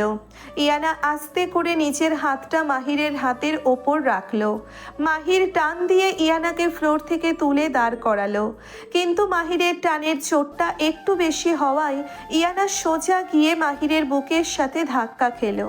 মাহির খুব দ্রুত ইয়ানার কোমর জড়িয়ে ধরে পতন থেকে বাঁচালো। দুজনের শরীরের মাঝে কোনো দূরত্ব নাই। মাহিরের গরম নিঃশ্বাস ইয়ানার কপালে আছড়ে পড়ছে। ইয়ানা চোখ তুলে মাহিরের দিকে তাকালো। আপনি এত সুন্দর কেন ইয়ানা? আপনার চোখের দিকে তাকালে আমি নিজের সব বয়স, সব সীমাবদ্ধতা ভুলে যাই। মনে হয় শুধু এভাবেই সারা জীবন আপনাকে জড়িয়ে ধরে দাঁড়িয়ে থাকি। মাহির ছাড়ো আমাকে, কেউ দেখে ফেলবে, দরজা তো খোলো। দেখুক, আমি তো আর অন্য কারো বউকে জড়িয়ে ধরি নাই, নিজের বউকে ধরেছি। অধিকার তো আমার আছেই। ইয়ানার পুরো শরীর লজ্জায় আর শিহরণে কাঁপতে লাগলো। মাহিরের কণ্ঠস্বর এতটা গভীর আর পুরুষালী যে ইয়ানা নিজেকে ছাড়িয়ে নেওয়ার কোনো শক্তিই পাচ্ছিল না। ইয়ানা চোখ বন্ধ করে নিল। মাহির খুব আলতো করে ইয়ানার কপালে একটা চুমু খেলো। ইয়ানার শরীরটা ধনুকের মতো বেঁকে গেল। মাহির, এসব কি করছো তুমি? তুমি তো ছোট। ভালোবাসার কোনো বয়স হয় না ইয়ানা। আমি আপনাকে ভালোবাসি, অনেক ভালোবাসি। ঠিক সেই মুহূর্তে রহমত চাচা দরজার বাইরে থেকে কেসে উঠল। ইয়ানা চমকে গিয়ে মাহিরকে ধাক্কা দিয়ে দূরে সরে গেল। ইয়ানা লজ্জায় দৌড়ে ওয়াশরুমে ঢুকে গেল। মাহির মুচকি হেসে দরজার দিকে তাকালো। রহমত চাচা মাথা নিচু করে বলল, মাহির বাবা, আরমান সাহেব আপনাকে ওনার স্টাডি রুমে ডেকেছেন। আচ্ছা রহমত চাচা, আমি আসছি। মাহির স্টাডি রুমে গেল। আরমান চৌধুরী চেয়ারে বসে চশমা মুছছিল। সাবেরা খাতুনও সেখানে বসে আছে। মাহিরকে দেখে আরমান চৌধুরী গম্ভীর মুখে বলল, মাহির, তুই নাকি ফুপুর সাথে বেয়াদবি করছিস? ইয়ানার জন্য তুই ফুপুকে অপমান করেছিস। এই শিক্ষা কি আমি তোকে দিয়েছি? চাচা, ফুপু ইয়ানাকে অপমান করছিল। আমার বউয়ের অপমান আমি কিভাবে সহ্য করব? আমি তো কোনো অন্যায় করি নাই। দেখেছিস ভাইয়া, ওই মেয়ে মাত্র 2 দিনেই ছেলেটাকে কেমন জাদু করে ফেলেছে। এখন ফুপুর চেয়ে বউ বড় হয়ে গেল। ওই মেয়েটা তোকে আমাদের থেকে আলাদা করে দিবে রে মাহির। মাহির, ইয়ানা বয়সে বড়, ওর চালাকি তুই বুঝতে পারবি না। ও তোকে দিয়ে আমাদের ফ্যামিলিতে অশান্তি সৃষ্টি করতে চাইছে। তুই ওই মেয়ের থেকে দূরত্ব বজায় রাখবি। আমি শফিকের সম্মান বাঁচাতে ওকে এই বাড়িতে এনেছি। তার মানে এই নয় যে ও তোকে হাতের পুতুল বানিয়ে রাখবে। চাচা, ইয়ানা এমন মেয়ে না। আপনারা ওনাকে শুধু শুধু ভুল বুঝছেন। উনি আমাকে কোনো দিন আপনাদের বিরুদ্ধে কিছু বলে নাই। আমি আমার চোখের সামনে ওনার অপমান হতে দেখেছি, তাই প্রতিবাদ করেছি। আরমান চৌধুরী বুঝতে পারল মাহির ইয়ানার ভালোবাসায় বেশ দুর্বল হয়ে পড়েছে। আরমান চৌধুরী রাগে টেবিল চাপড়ে ধমক দিয়ে বলল, তুই আমার মুখের উপর তর্ক করছিস মাহির। আমি বলে দিয়েছি ওই মেয়ে বেশি কাছে যাবি না। এবার যা তুই নিজের রুমে। মাহির মাথা নিচু করে রুম থেকে বেরিয়ে গেল। মাহির বুঝতে পারল না চাচা হঠাৎ ইয়ানার ওপর এত রেগে আছে কেন। মাহির চলে যাওয়ার পর সাবেরা খাতুন কুটিল হেসে বলল, ভাইয়া তুই চিন্তা করিস না, নীলাকে আমি বুঝিয়ে দিয়েছি। নীলা মাহিরের পিছু ছাড়বে না। ওই ইয়ানা মেয়েটা নিজের চোখের সামনে নীলা আর মাহিরকে একসাথে দেখলে এমনিতেই জেলাস হয়ে এ বাড়ি ছেড়ে পালাবে। বয়স্ক মেয়ে তো, ওর ইগো একটু অনেক বেশি। তুই ঠিক কাজই করেছিস সাবেরা। মাহির 18 বছরে পা দেওয়ার আগেই ওই মেয়েকে এই বাড়ি থেকে তাড়াতে হবে, না হলে আমার সম্পত্তির অর্ধেক ওই মেয়ের বুদ্ধিতে মাহির নিয়ে নেবে। আমি তো মাহিরের বাপ মাকে খুন করেছি এই সম্পত্তির জন্যই। এখন এটাই রাস্তার মেয়ের জন্য আমার সব প্ল্যান নষ্ট হতে দেব না। রাতের বেলা আকাশ মেঘলা হয়ে আছে। হঠাৎ করে ঝুম বৃষ্টি শুরু হলো। ইয়ানা বারান্দায় দাঁড়িয়ে বৃষ্টির দিকে তাকিয়ে আছে। আজ সারাদিন ফ্যামিলির সবার অপমানের কথা মনে পড়ে ইয়ানার মনটা খুব খারাপ। ইয়ানা ভাবছে সত্যিকে সে মাহিরের যোগ্য? 17 বছরের একটা কিশোরের সাথে তার এই জীবন কতদূর এগোবে? ইয়ানা নিজের অজান্তেই বারান্দা থেকে বেরিয়ে ছাদে চলে গেল। ছাদে ঝুম বৃষ্টি পড়ছে। ইয়ানা বৃষ্টির নিচে দাঁড়িয়ে চোখ বন্ধ করে আকাশের দিকে মুখ করে আছে। বৃষ্টির ঠান্ডা জল তার শাড়ি আর শরীর ভিজিয়ে দিচ্ছে। ইয়ানার চোখ দিয়ে গড়িয়ে পড়া পানি বৃষ্টির জলের সাথে মিশে যাচ্ছে। হঠাৎ ইয়ানা অনুভব করলো তার মাথার উপর বৃষ্টির পানি পড়ছে না। ইয়ানা চোখ তুলে দেখলো মাহির একটা বড় ছাতা ধরে তার পেছনে দাঁড়িয়ে আছে। তুমি এখানে কেন এসেছো মাহির? তুমি ভিজে যাবে তো, রুমে যাও। আপনি বৃষ্টিতে ভিজবেন আর আমি রুমে বসে থাকবো, তা কি করে হয়? বউয়ের কষ্টের সময় স্বামী তো পাশেই থাকে। তুমি আমার কষ্ট বুঝবে না মাহির, তুমি অনেক ছোট। আমার ভেতরের এই শূন্যতা, এই অপমান তুমি কিভাবে বুঝবে? আমি সমাজকে কি জবাব দেব? সবাই আমাকে হাসির পাত্রী বানিয়ে দিয়েছে। ইয়ানার কথা শুনে মাহির ছাতাটা একপাশে ছুঁড়ে ফেলে দিল। মাহির নিজেও বৃষ্টির পানিতে ভিজতে শুরু করলো। ইয়ানা অবাক হয়ে বলল, কি করছো তুমি? ছাতাটা ফেলে দিলে কেন? ঠান্ডা লেগে যাবে তোমার। তুমি তো এমনিতেই রাতে একা ঘুমাতে ভয় পাও, এখন আবার জ্বর বাঁধিয়ে বসবে। আপনি তো বৃষ্টিতে পড়ছেন ইয়ানা, আপনার ভেতরের আগুনে আপনি শেষ হয়ে যাচ্ছেন। আপনি শুধু সমাজের কথা ভাবছেন, কিন্তু আমার কথা একবারও ভাবছেন না। আমি কি আপনাকে কখনো কষ্ট দিয়েছি? মাহির এক কদম এগিয়ে ইয়ানার খুব কাছে চলে আসলো। বৃষ্টির পানিতে মাহিরের শার্ট ভিজে শরীরের সাথে লেপ্টে আছে। মাহিরের চোখের দৃষ্টি এতটাই গভীর যে ইয়ানা সেই দৃষ্টি থেকে চোখ সরাতে পারল না। মাহির নিজের 2 হাত দিয়ে ইয়ানার ভেজা মুখমণ্ডল আলতো করে ধরে বলল, আমি ছোট হতে পারি ইয়ানা, কিন্তু আমার ভালোবাসা তো ছোট না।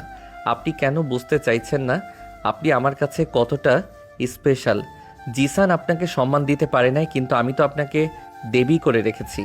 কিন্তু মাহির, বয়সের দেওয়ালটা তো অনেক বড়। আমি তোমার চেয়ে 8 বছরের বড়। তোমার ফুপু ঠিকই বলেছে, তোমার তো একটা সুন্দর জীবন পাওয়ার কথা ছিল। আমার মতো একটা রিজেক্টেড মেয়েকে নিয়ে তুমি কিভাবে সারা জীবন কাটাবে? কে বলেছে আপনি রিজেক্টেড? আপনি আমার জীবনের সেরা উপহার ইয়ানা। সমাজ শুধু খাতা কলমে বয়স মাপে, কিন্তু মনের বয়স মাপতে পারে না। আপনার ওই 25 বছরের অভিমানী মনটাকে সামলানোর জন্য আমার এই 17 বছরের দায়িত্ববোধই যথেষ্ট। মাহিরের কথাগুলো বৃষ্টির শব্দের চেয়েও ইয়ানার কানে বেশি প্রতিধ্বনিত হতে লাগলো। ইয়ানার মনে হলো তার বুকের উপর থেকে বিশাল একটা পাথর নেমে গেছে। ইয়ানা আর নিজেকে সামলাতে পারল না। ইয়ানা 2 হাত দিয়ে মাহিরের কলার চেপে ধরে মাহিরের বুকের ওপর মাথা রেখে হাউমাউ করে কেঁদে উঠল। আমি পারবো তো মাহির, তোমার এই ভালোবাসার যোগ্য হতে? আমি পারবো তো? আমার যে খুব ভয় হয় যদি তুমিও একদিন আমাকে জিসানের মতো ছেড়ে চলে যাও। মাহির ইয়ানার কোমর শক্ত করে নিজের সাথে মিশিয়ে নিল। মাহির এক হাত দিয়ে ইয়ানার ভেজা চুলগুলো পিঠের ওপর ছড়িয়ে দিয়ে ইয়ানার কানের কাছে মুখ নিয়ে ফিসফিস করে বলল, জিসানের মতো কাপুরুষ আমি নই ইয়ানা। আমি চৌধুরী বংশের রক্ত। আমি যাকে একবার হাত ধরি, মরণের আগে তার হাত ছাড়ি না।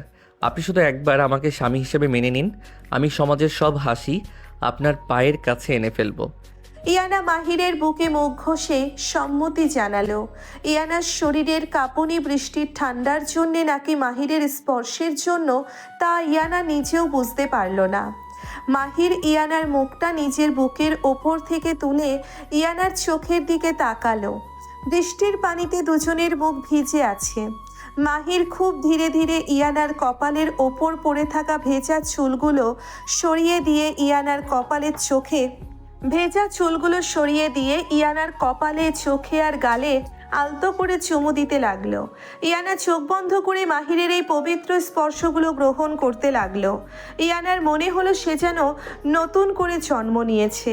মাহিরের ঠোঁট ধীরে ধীরে ইয়ানার ঠোঁটের দিকে এগিয়ে আসলো। ইয়ানা কোনো বাধা দিল না, বরং ইয়ানার হাত দুটো মাহিরের ঘাড় জড়িয়ে ধরল। বৃষ্টির রিমঝিম শব্দের মাঝে ছাদের ওপর অসম বয়সের এই দুটি প্রাণ এক গভীর আর তীব্র রোমান্টিক ভালোবাসায় আবদ্ধ হয়ে গেল। এই 17 বছরের কিশোরটি শুধু বয়সেই ছোট, কিন্তু ভালোবাসায় সে পৃথিবীর সবচেয়ে বড় পুরুষ। বৃষ্টির স্নিগ্ধ সকাল, জানালার ফাঁক দিয়ে আসা মিষ্টি রোদ ইয়ানার চোখে পড়তেই ইয়ানার ঘুম ভেঙে গেল। ইয়ানা চোখ খুলে দেখলো সে মাহিরের বুকের ওপর শুয়ে আছে। মাহিরের দুই হাত ইয়ানার কোমর শক্ত করে জড়িয়ে আছে। রাতের সেই ঝুম বৃষ্টি আর ছাদের ওপর কাটানো গভীর মুহূর্তগুলোর কথা মনে পড়তেই ইয়ানার পুরো শরীর লজ্জায় লাল হয়ে গেল। ইয়ানা আস্তে করে মাহিরের বুক থেকে ওঠার চেষ্টা করতেই মাহির ঘুমের ঘোরে ইয়ানাকে আরও শক্ত করে নিজের বুকের সাথে মিশিয়ে নিল। এত সকালে কোথায় যাওয়ার চেষ্টা করছেন ইয়ানা? এখনো তো সকালের মিষ্টি রোদটা ঠিক মতো ওঠে নাই। তুমি জেগে আছো মাহির, ছাড়ো আমাকে, সকাল হয়ে গেছে। ফরিদা চাচি দেখলে কি ভাববে? আমাকে নিচে যেতে হবে। চাচি দেখলে ভাববে তার ছেলে আর ছেলের বউ অনেক সুখে আছে, এতে এত ভয় পাওয়ার কি আছে? আমি তো আমার নিজের বিবাহিত বউকে জড়িয়ে ধরেছি, অন্য কাউকে তো না। মাহির, ফাজলামি করো না। তুমি কিন্তু দিন দিন বেশি ফাজিল হয়ে যাচ্ছ। কাল রাতের বৃষ্টিতে ভিজে এমনিতেই আমার অনেক ঠান্ডা লাগছে, আমাকে ফ্রেশ হতে দাও। মাহির চোখ খুলে মুচকি হাসলো। মাহির ইয়ানার মুখের ওপর পড়ে থাকা এলোমেলো চুলগুলো খুব সাবধানে কানের পিঠে গুজে দিল। মাহিরের আঙ্গুলের আলতো ছোঁয়ায় ইয়ানার শরীরটা অদ্ভুত এক শিহরণে কেঁপে উঠল। মাহির একদৃষ্টিতে ইয়ানার চোখের দিকে তাকিয়ে রইল। কাল রাতে ছাদে তো আপনার এত ঠান্ডা লাগে নাই ইয়ানা? তখন তো বেশ শক্ত করে আমাকে জড়িয়ে ধরেছিলেন। আজ সকালে এত লজ্জা কিসের আপনার? তুমি চুপ করবে মাহির? তুমি এত বেশি কথা বলো কেন? আমি তোমায় জড়িয়ে ধরি নাই, তুমি আমাকে জোর করে ধরেছিলে। তাই নাকি? আমি জোর করেছিলাম? আচ্ছা ঠিক আছে, আমি আর কোনোদিন আপনাকে জোর করব না। এই আমি আপনাকে ছেড়ে দিলাম, এবার আপনি যেতে পারেন। মাহির অভিমান করার ভান করে ইয়ানার কোমর থেকে নিজের হাত দুটো সরিয়ে নিল। মাহির অন্যদিকে মুখ ঘুরিয়ে শুয়ে রইল। ইয়ানা অবাক হয়ে মাহিরের দিকে তাকিয়ে রইল। ইয়ানার বুকের ভেতরটা কেমন যেন অদ্ভুতভাবে মোচড় দিয়ে উঠল। ইয়ানা বুঝতে পারল মাহির তার কথাই অভিমান করেছে। ইয়ানা খাট থেকে না নেমে আস্তে করে মাহিরের পিঠের ওপর দিয়ে নিজের একটা হাত রাখল। মাহির, তুমি কি রাগ করেছো? আমি তো এমনিই বলছিলাম। তুমি তো জানো আমি সমাজকে অনেক ভয় পাই। আমাদের এই অসম বয়সের সম্পর্কটা নিয়ে আমার ভেতরে এখনো অনেক দ্বন্দ্ব কাজ করে। সমাজ সমাজ সমাজ, আপনি শুধু সমাজের কথাই ভাবেন ইয়ানা। আমার ভালোবাসার কি কোনো মূল্য নাই আপনার কাছে? আমি তো আপনাকে দেবী করে রেখেছি, আর আপনি আমাকে শুধু বয়সের দোহাই দিয়ে ডুলে ঠেলে দেন। না মাহির, আমি তোমায় দূরে ঠেলে দিচ্ছি না। কাল রাতে যখন তুমি আমাকে বৃষ্টি থেকে বাঁচাতে নিচের ছাতাটা ফেলে দিলে, তখন আমি বুঝতে পেরেছি তোমার মনটা কত বিশাল।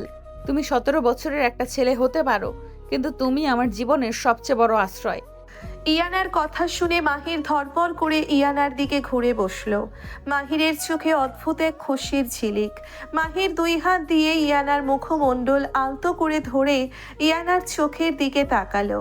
সত্যি বলছেন ইয়ানা, আপনি আমাকে আপনার আশ্রয় ভাবতে শুরু করেছেন? আপনার আর জিসানের কথা মনে পড়ে না? জিসান একটা অতীত মাহির, একটা ভয়ঙ্কর অতীত।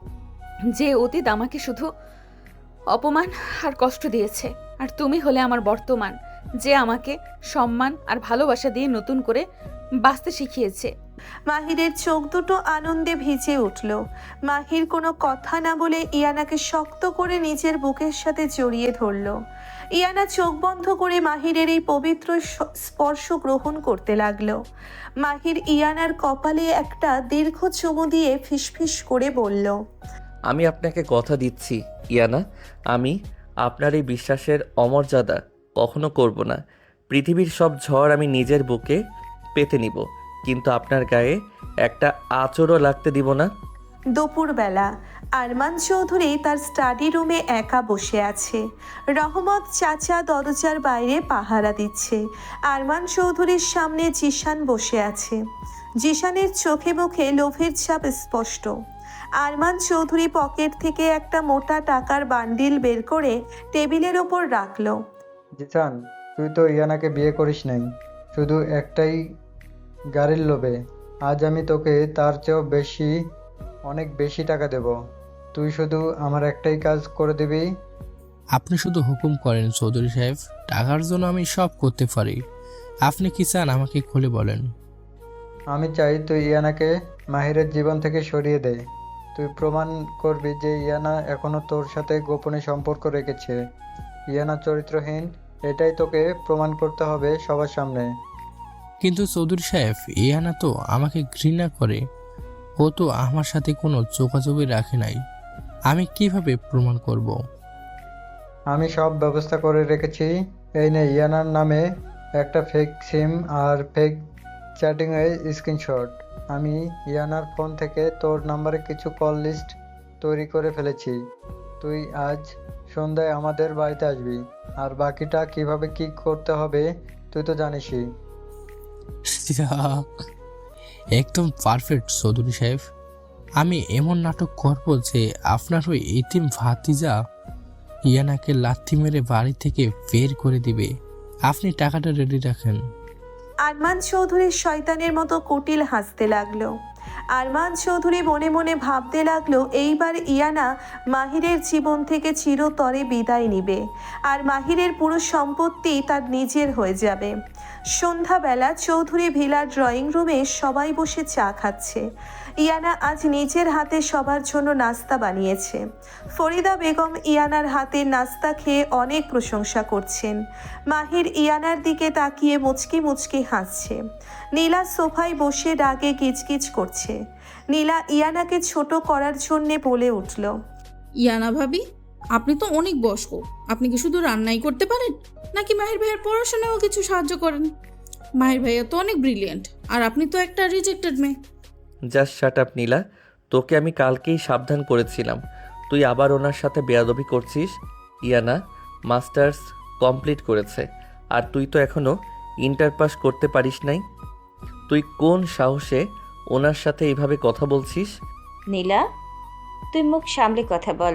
ইয়ানা আমার বড় বউ, ওকে কেউ অপমান করলে আমি সহ্য করব না। সাবেরা, তুই তোর মেয়েকে শাসন কর। ফরিদা, তুই তোর ওই বয়স্ক বউয়ের জন্য আমার মেয়েকে ধমক দিচ্ছিস? নীলা তো সত্যি কথাই বলেছে। ঠিক সেই মুহূর্তে ড্রয়িং রুমের দরজা ঠেলে জিশান ভেতরে প্রবেশ করলো। জিশানকে দেখে ইয়ানার মুখের হাসি মুহূর্তের মধ্যে মিলিয়ে গেল। ইয়ানার পুরো শরীর ভয়ে আর অপমানে কাঁপতে লাগলো। মাহির জিশানকে দেখে রাগে ফুঁসতে ফুঁসতে সোফা থেকে উঠে দাঁড়ালো। তুই তুই কোন সাহসে আমার বাড়িতে পা রেখেছিস? তোকে তো আমি খুন করে ফেলবো, কুত্তার বাচ্চা। মাহির জিশানকে মারার জন্যে এগিয়ে যেতেই জিশান হাত তুলে মাহিরকে থামিয়ে দিয়ে বলে উঠল, রিল্যাক্স মাহির ভাই, তুমি এত রেগে যাচ্ছ কেন? আমি তো নিজে থেকে এখানে আসি নাই, আমাকে তো তোমার বউ ইয়ানাই ডেকেছে। মিথ্যাবাদী, তুই মিথ্যা কথা বলছিস জিসান। আমি কেন তোকে ডাকবো? তুই আমার জীবন ধ্বংস করেছিস, তোকে তো আমি ঘৃণা করি। বাহ ইয়ানা বাহ, সবার সামনে কি সুন্দর সতী সাবিত্রী বউয়ের নাটক করছো তুমি। আর রাতের বেলা লুকিয়ে লুকিয়ে আমাকে কল করে কান্না করো। আমাকে বলো তুমি ওই পিচ্ছি ছেলেটার সাথে সংসার করতে পারছো না, তুমি আমাকে নিয়ে পালাতে চাও। জিশানের কথা শুনে ড্রয়িং রুমের সবাই স্তব্ধ হয়ে গেল। ফরিদা বেগম আর ফাহাদ অবাক হয়ে জিশানের দিকে তাকিয়ে রইল। ইয়ানা হাউমাউ করে কেঁদে উঠে জিশানের দিকে আঙ্গুল তুলে বলল, তুই মিথ্যা বলছিস জিসান, তুই চরম মিথ্যা বলছিস। আব্বু আপনারা ওর কথা বিশ্বাস করবেন না, ও আমাকে ফাঁসানোর চেষ্টা করছে। মাহির তুমি কিছু বলো, ওকে ঘাড় ধাক্কা দিয়ে বের করে দাও মাহির। ইয়ানা মা, ও যখন এত বড় কথা বলেছে নিশ্চয়ই ওর কাছে কোনো প্রমাণ আছে। জিসান, তুই কি প্রমাণ করতে পারবি ইয়ানা তোর সাথে যোগাযোগ রেখেছে? অবশ্যই পারবো চৌধুরী সাহেব। এই দেখেন আমার ফোন, এই দেখেন ইয়ানার নাম্বার থেকে কতবার আমার কাছে কল এসেছে, আর এই দেখেন আমাদের হোয়াটসঅ্যাপ চ্যাটিং। ইয়ানা আমাকে নিজের কত খারাপ খারাপ ছবি পাঠিয়েছে। জিশান তার ফোনটা আরমান চৌধুরীর হাতে দিল। আরমান চৌধুরী ফোনটা দেখে এমন ভান করল যেন তিনি আকাশ থেকে পড়েছেন। আরমান চৌধুরী নিজের মাথায় হাত দিয়ে সোফায় বসে পড়লেন। ফাহাদ আর ফরিদা বেগমও ফোনটা দেখে চমকে গেলেন। ফেক ছবি আর মেসেজগুলো এতটাই নিখুঁত ছিল যে যে কেউ প্রথম দেখায় বিশ্বাস করতে বাধ্য হবে। ছি ছি ছি, ইয়ানা মা, তুমি এত নিচে নামতে পারলে? আমি তো শফিকের সামনে বাঁচাতে আমার এতিম ভাতিজাটার জীবন তোমার সাথে বেঁধে দিয়েছিলাম, আর তুমি কি না আমাদের এত বড় ধোকা দিলে? না আব্বু, এগুলো সব মিথ্যে। আমি জানি না এই মেসেজ কোথা থেকে আসলো। আমি ওনাকে কল করি নাই। ফাহাদ ভাইয়া, আপনি অন্তত বিশ্বাস করেন আমাকে। আমি এমন কাজ করতে পারি না। ছোট বউ, আমি তোমাকেই বোনের মতো সম্মান করেছিলাম, কিন্তু নিজের চোখের সামনের এই প্রমাণ আমি কিভাবে অস্বীকার করব? তুমি মাহিনের সাথে এত বড় প্রতারণা কিভাবে করলে? মাহির তো তোমাকে অন্ধের মতো বিশ্বাস করে। আমি তো আগেই বলেছিলাম ভাইয়া, ওই বয়স্ক মেয়ে সুবিধার না। বিয়ের আসর থেকে জিসান কি আর এমনি এমনি ওকে ফেলে গেছে? নিশ্চয়ই এই মেয়ের চরিত্রে আগে থেকেই কোনো বড় দোষ ছিল। আমাদের মাহিরটা তো খুব বোকা, ও তো এই ডাইনির চালাকি বুঝতে পারে নাই। ইয়ানা অসহায়ভাবে সবার দিকে তাকাতে লাগলো। কেউ তার কথা বিশ্বাস করছে না। ইয়ানার মনে হলো তার পায়ের নিচ থেকে মাটি সরে যাচ্ছে। ইয়ানা দৌড়ে গিয়ে মাহিরের দুই হাত শক্ত করে ধরে ফুপিয়ে ফুপিয়ে কাঁদতে লাগলো। মাহির, তুমি তো জানো আমি কেমন। তুমি তো আমার চোখের ভাষা পড়তে পারো। তুমি তো আমাকে দেবী মানো মাহির। তুমি অন্তত এদের বলো যে আমি নির্দোষ। তুমি জিসানকে মারো মাহির। ও আমাকে সবার সামনে চরিত্রহীন বানাচ্ছে। তুমি চুপ করে আছো কেন মাহির? তুমি কিছু বলো। মাহির পাথরের মূর্তির মতো দাঁড়িয়ে আছে। তার চোখের সামনে জিশানের দেখানো ফেক ছবিগুলো ভাসছে। মাহির তো ছোট ছেলে, তার মনটা এত চক্রান্ত আর জালিয়াতি বোঝার মতো পক্ক হয় নাই। তার উপর আরমান চৌধুরী মাহিরের কাছে ভগবানের মতো। সেই চাচা যখন নিজে প্রমাণ দেখে ইয়ানাকে দোষী বলছে, তখন মাহিরের মস্তিষ্কে কিছু কাজ করছে না। আরমান চৌধুরী মাহিরের কাছে এসে মাহিরের কাঁধে হাত রেখে কাঁদতে কাঁদতে বলল, মাহির রে, আমি তোর জীবনটাই নিজ হাতে নষ্ট করে দিলাম বাবা। আমি তো ভেবেছিলাম শফিকের মেয়ে সতী সাবিত্রী। আমি বুঝতে পারি নাই তোর সাথে এত বড় প্রতারণা করবে। আমাকে ক্ষমা করে দে বাবা। চাচার চোখের পানি দেখে মাহিরের বুকের ভেতরটা ভেঙে চুরমার হয়ে গেল। মাহির যে চাচাকে নিজের বাবা মায়ের চেয়েও বেশি ভালোবাসে, সেই চাচার চোখের পানি মাহির সহ্য করতে পারল না। মাহির ইয়ানার হাত দুটো নিজের হাত থেকে আস্তে করে ছাড়িয়ে নিল। মাহিরের এই নীরবতা ইয়ানার বুকের ভেতর হাজারটা সূচ হয়ে বিঁধতে লাগলো। মাহির, তুমি আমার হাত ছাড়িয়ে নিলে? তুমিও কি বিশ্বাস করলে যে আমি চরিত্রহীন? তুমিও কি ওই জিসানের কথা বিশ্বাস করলে মাহির? তুমি না বলেছিলে তুমি আমার ঢাল হয়ে থাকবে? তুমি না বলেছিলে পৃথিবীর সব ঝড় তুমি নিজের বুকে নিবে? আজ এই অপমানের ঝড়ে তুমি আমাকে একা ছেড়ে দিচ্ছ মাহির। আমি জানি না ইয়ানা, আমার মাথা কাজ করছে না। চাচা কখনো মিথ্যা বলতে পারেন না, আর ওই প্রমাণগুলো আমি সত্যি বুঝতে পারছি না কোনটা সত্যি আর কোনটা মিথ্যে। আমাকে একটু একা থাকতে দিন ইয়ানা। মাহিরের এই শান্ত কিন্তু নির্লিপ্ত কথাগুলো ইয়ানার শেষ সম্বলটুকুও কেড়ে নিল। জিশানের ফেক প্রমাণ বা ফ্যামিলির অপমানে ইয়ানা যতটা না ভেঙে পড়েছিল, তার চেয়ে হাজার গুণ বেশি ভেঙে পড়ল মাহিরের এই নীরবতায়। ইয়ানা এক কদম পিছিয়ে গেল। ইয়ানার চোখ দিয়ে অঝরে পানি পড়ছে, কিন্তু ঠোঁটের কোণে এক চরম অবজ্ঞার হাসি ফুটে উঠল। তুমি সত্যিই অনেক ছোট মাহির। আমি ভুল করেছিলাম তোমার এই পরিপক্ক কথাগুলো বিশ্বাস করে। আমি ভুলে গেছিলাম তুমি 17 বছরের একটা কিশোর ছাড়া আর কিছুই না। জিসান তো আমাকে বিয়ের আসরে অপমান করেছিল, কিন্তু তুমি আজ সবার সামনে আমার চরিত্র নিয়ে প্রশ্ন তুলে আমাকে জীবন্ত লাশ বানিয়ে দিলে মাহির। মাইয়ানা, তুই কাঁদিস না। আমি জানি তুই নির্দোষ। মাহির তো বাচ্চা ছেলে, ও চাচার ইমোশনে কনফিউজড হয়ে গেছে। তুই ওকে একটু সময় দে মা। না চাচি, সময় দেওয়ার মতো আর কিচ্ছু বাকি নেই। যে স্বামী বিপদের সময় নিজের স্ত্রীর পাশে ঢাল হয়ে দাঁড়াতে পারে না, তার সাথে সংসার করা আর না করার সমান। আমি শফিকুর রহমানের মেয়ে, আমি কারো দয়ায় বেঁচে থাকতে চাই না। ইয়ানা মাহিরের চোখের দিকে শেষবারের মতো তাকালো। মাহিরের চোখে পানি টলমলো করছে, কিন্তু সে কিছু বলতে পারছে না। ইয়ানা আর এক মুহূর্তও না দাঁড়িয়ে গটগট করে সিঁড়ি দিয়ে ওপরে উঠে গেল। কিছুক্ষণ পর ইয়ানা নিজের একটা ছোট্ট ট্রলি ব্যাগ নিয়ে নিচে নেমে আসলো। ইয়ানাকে ব্যাগ নিয়ে নামতে দেখে মাহিরের বুকের ভেতরটা ধক করে উঠল। ইয়ানা, আপনি ব্যাগ নিয়ে কোথায় যাচ্ছেন? এত রাতে আপনি কোথায় যাবেন? তোমার অধিকার শেষ হয়ে গেছে মাহির। তুমি আমাকে আর কোনো প্রশ্ন করতে পারো না। তুমি তোমার চাচার সম্মান আর তোমার ওই ফেক প্রমাণ নিয়ে থাকো। আমি চললাম। ইয়ানা চৌধুরী ভিলার বিশাল দরজা দিয়ে বাইরে অন্ধকারে বেরিয়ে গেল। মাহির দৌড়ে গিয়ে ইয়ানাকে থামাতে চাইল, কিন্তু আরমান চৌধুরী শক্ত করে মাহিরের হাত ধরে ফেলল। আরমান চৌধুরী বলল, ওকে যেতে দে মাহির। ওই ডাইনি মেয়েটার এই বাড়িতে কোনো জায়গা নেই। তুই কান্নাকাটি করিস না বাবা, আমি তোর জন্য এর চেয়েও 1000 গুণ ভালো মেয়ে আনবো। মাহির চাচার হাত ছাড়িয়ে ফ্লোরে বসে পড়ল। মাহিরের মনে হতে লাগলো তার শরীর থেকে কেউ যেন তার কলিজাটা ছিঁড়ে নিয়ে গেছে। ইয়ানার চলে যাওয়ার পথের দিকে তাকিয়ে মাহির হাউমাউ করে কাঁদতে লাগলো। মাহিরের নীরবতা আজ তাকে তার জীবনের সবচেয়ে মূল্যবান জিনিসটা থেকে আলাদা করে দিল। রাত গড়িয়ে সকাল হলো। চৌধুরী ভিলার দোতলার ঘরটায় আজ পিন পতন, নিস্তব্ধতা। মাহির ফ্লোরে বসে আছে শূন্য দৃষ্টিতে। ওর চোখ দুটো ফুলে লাল হয়ে গেছে। রাতের বেলা ইয়ানা যখন চলে গেল তখন মাহির তাকে আটকাতে পারে নাই। চাচার চোখের পানি আর ফেক প্রমাণের কাছে মাহির হেরে গিয়েছিল। কিন্তু আজ সকালে যখন রোদের আলো ঘরে এসে পড়ল, মাহিরের বুকের ভেতরটাই কেমন যেন হাহাকার করে উঠল। ইয়ানা, আপনি এত সহজে আমাকে ছেড়ে চলে গেলেন। আপনি তো জানতেন আমি আপনাকে কতটা ভালোবাসি। আমি তো শুধু একটু সময় চেয়েছিলাম। আপনি কি পারতেন না আমার হাতটা শক্ত করে ধরে রাখতে? মাহির পাগলের মতো উঠে ইয়ানার আলমারির কাছে গেল। আলমারি খুলে দেখলো ইয়ানার শাড়িগুলো সাজানো আছে। মাহির একটা শাড়ি বুকের সাথে জড়িয়ে ধরে হাউমাউ করে কেঁদে উঠল। শাড়িতে ইয়ানার গায়ের মিষ্টি সুবাস লেগে আছে। মাহির শাড়িটায় মুখ ঘষতে ঘষতে ফিসফিস করে বলতে লাগলো, আমি পারবো না ইয়ানা, আপনাকে ছাড়া আমি একটা মুহূর্ত বাঁচতে পারবো না। আমার যে দম বন্ধ হয়ে আসছে।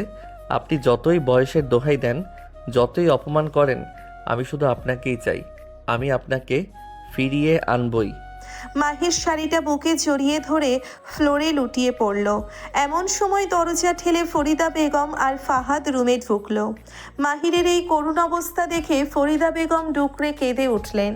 ফরিদা বেগম দৌড়ে এসে মাহিরকে বুকে জড়িয়ে ধরলেন। মাহিরে, তুই কাঁদিস না বাবা। আমি জানি আমার মেয়েটা নির্দোষ। তুই কেন কাল চুপ করেছিলি বাবা? তুই তো পারতিস ওর হয়ে 2টা কথা বলতে। মেয়েটা কত কষ্ট নিয়ে এই বাড়ি থেকে চলে গেল। চাচি, আমার মাথা কাজ করছিল না চাচি।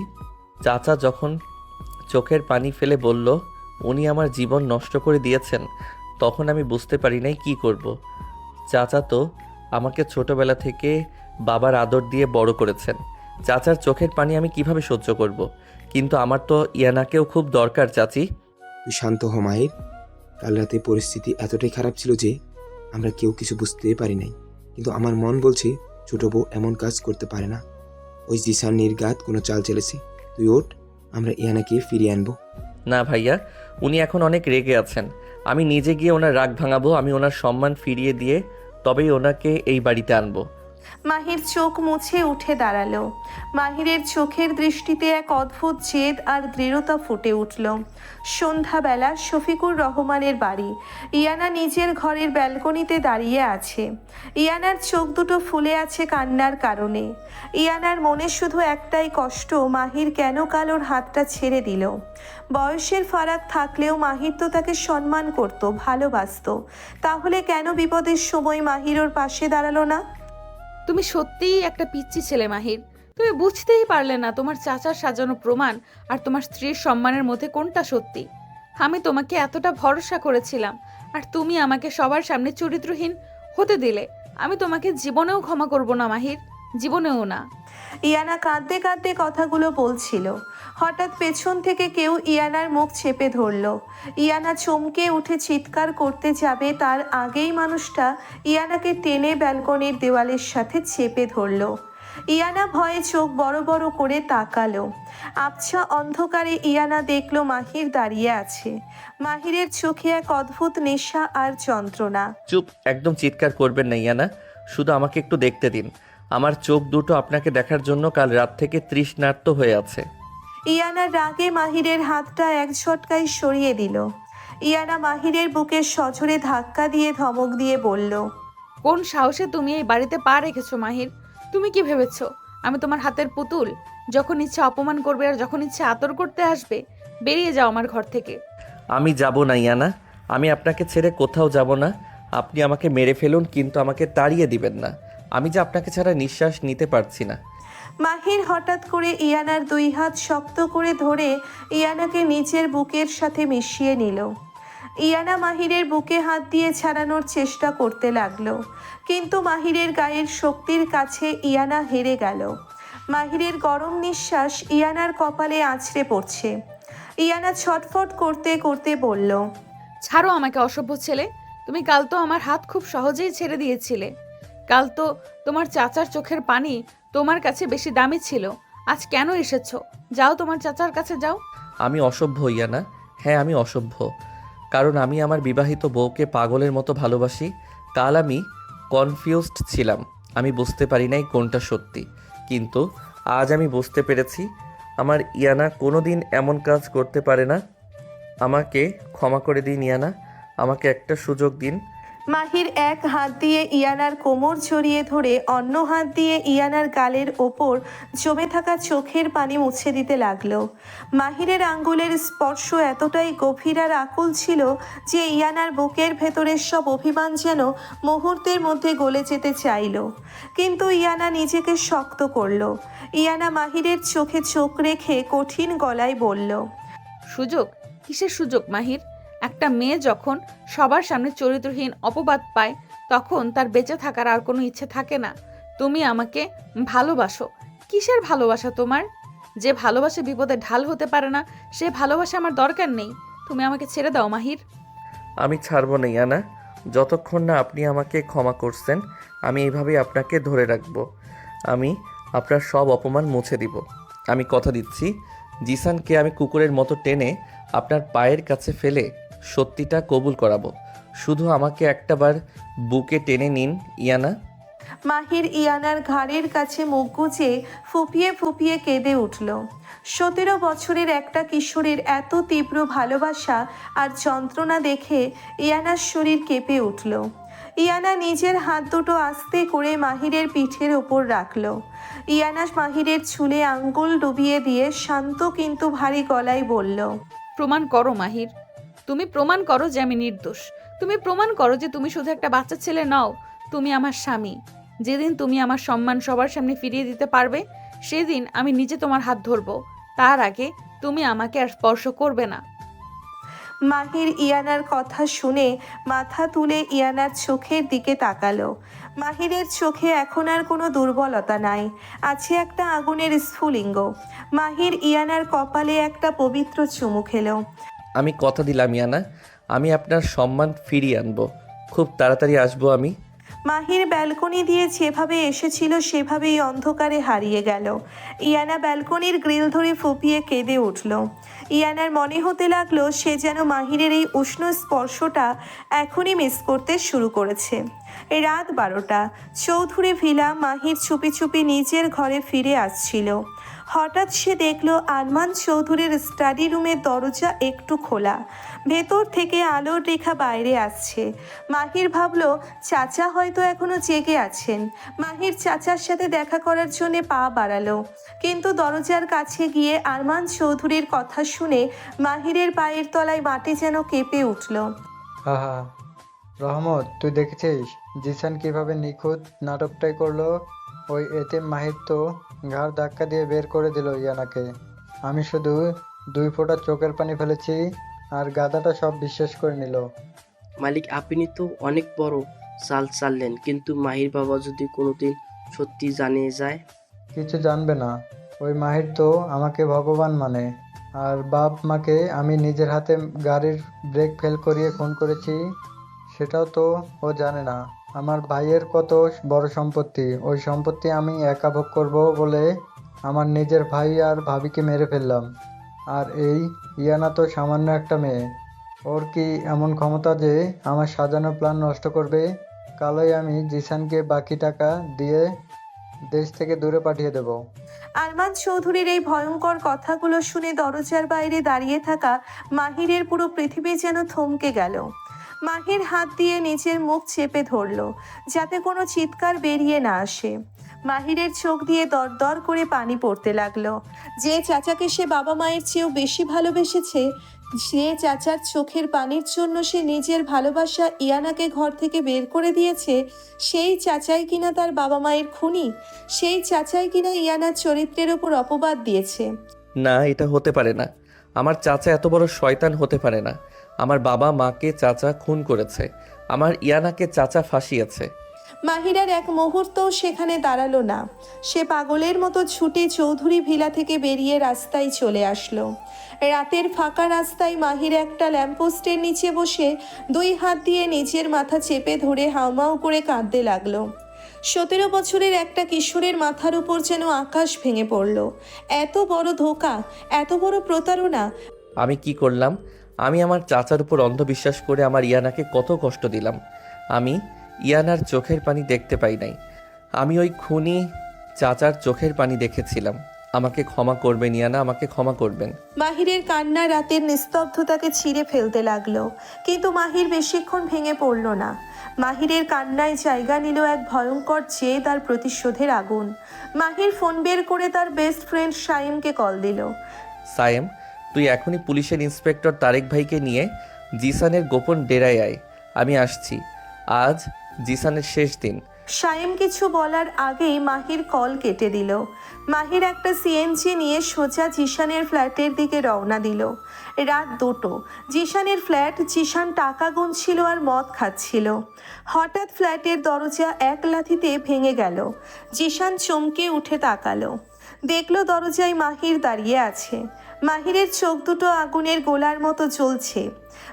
মাহির, তুই এত রাতে এখানে কি করিস?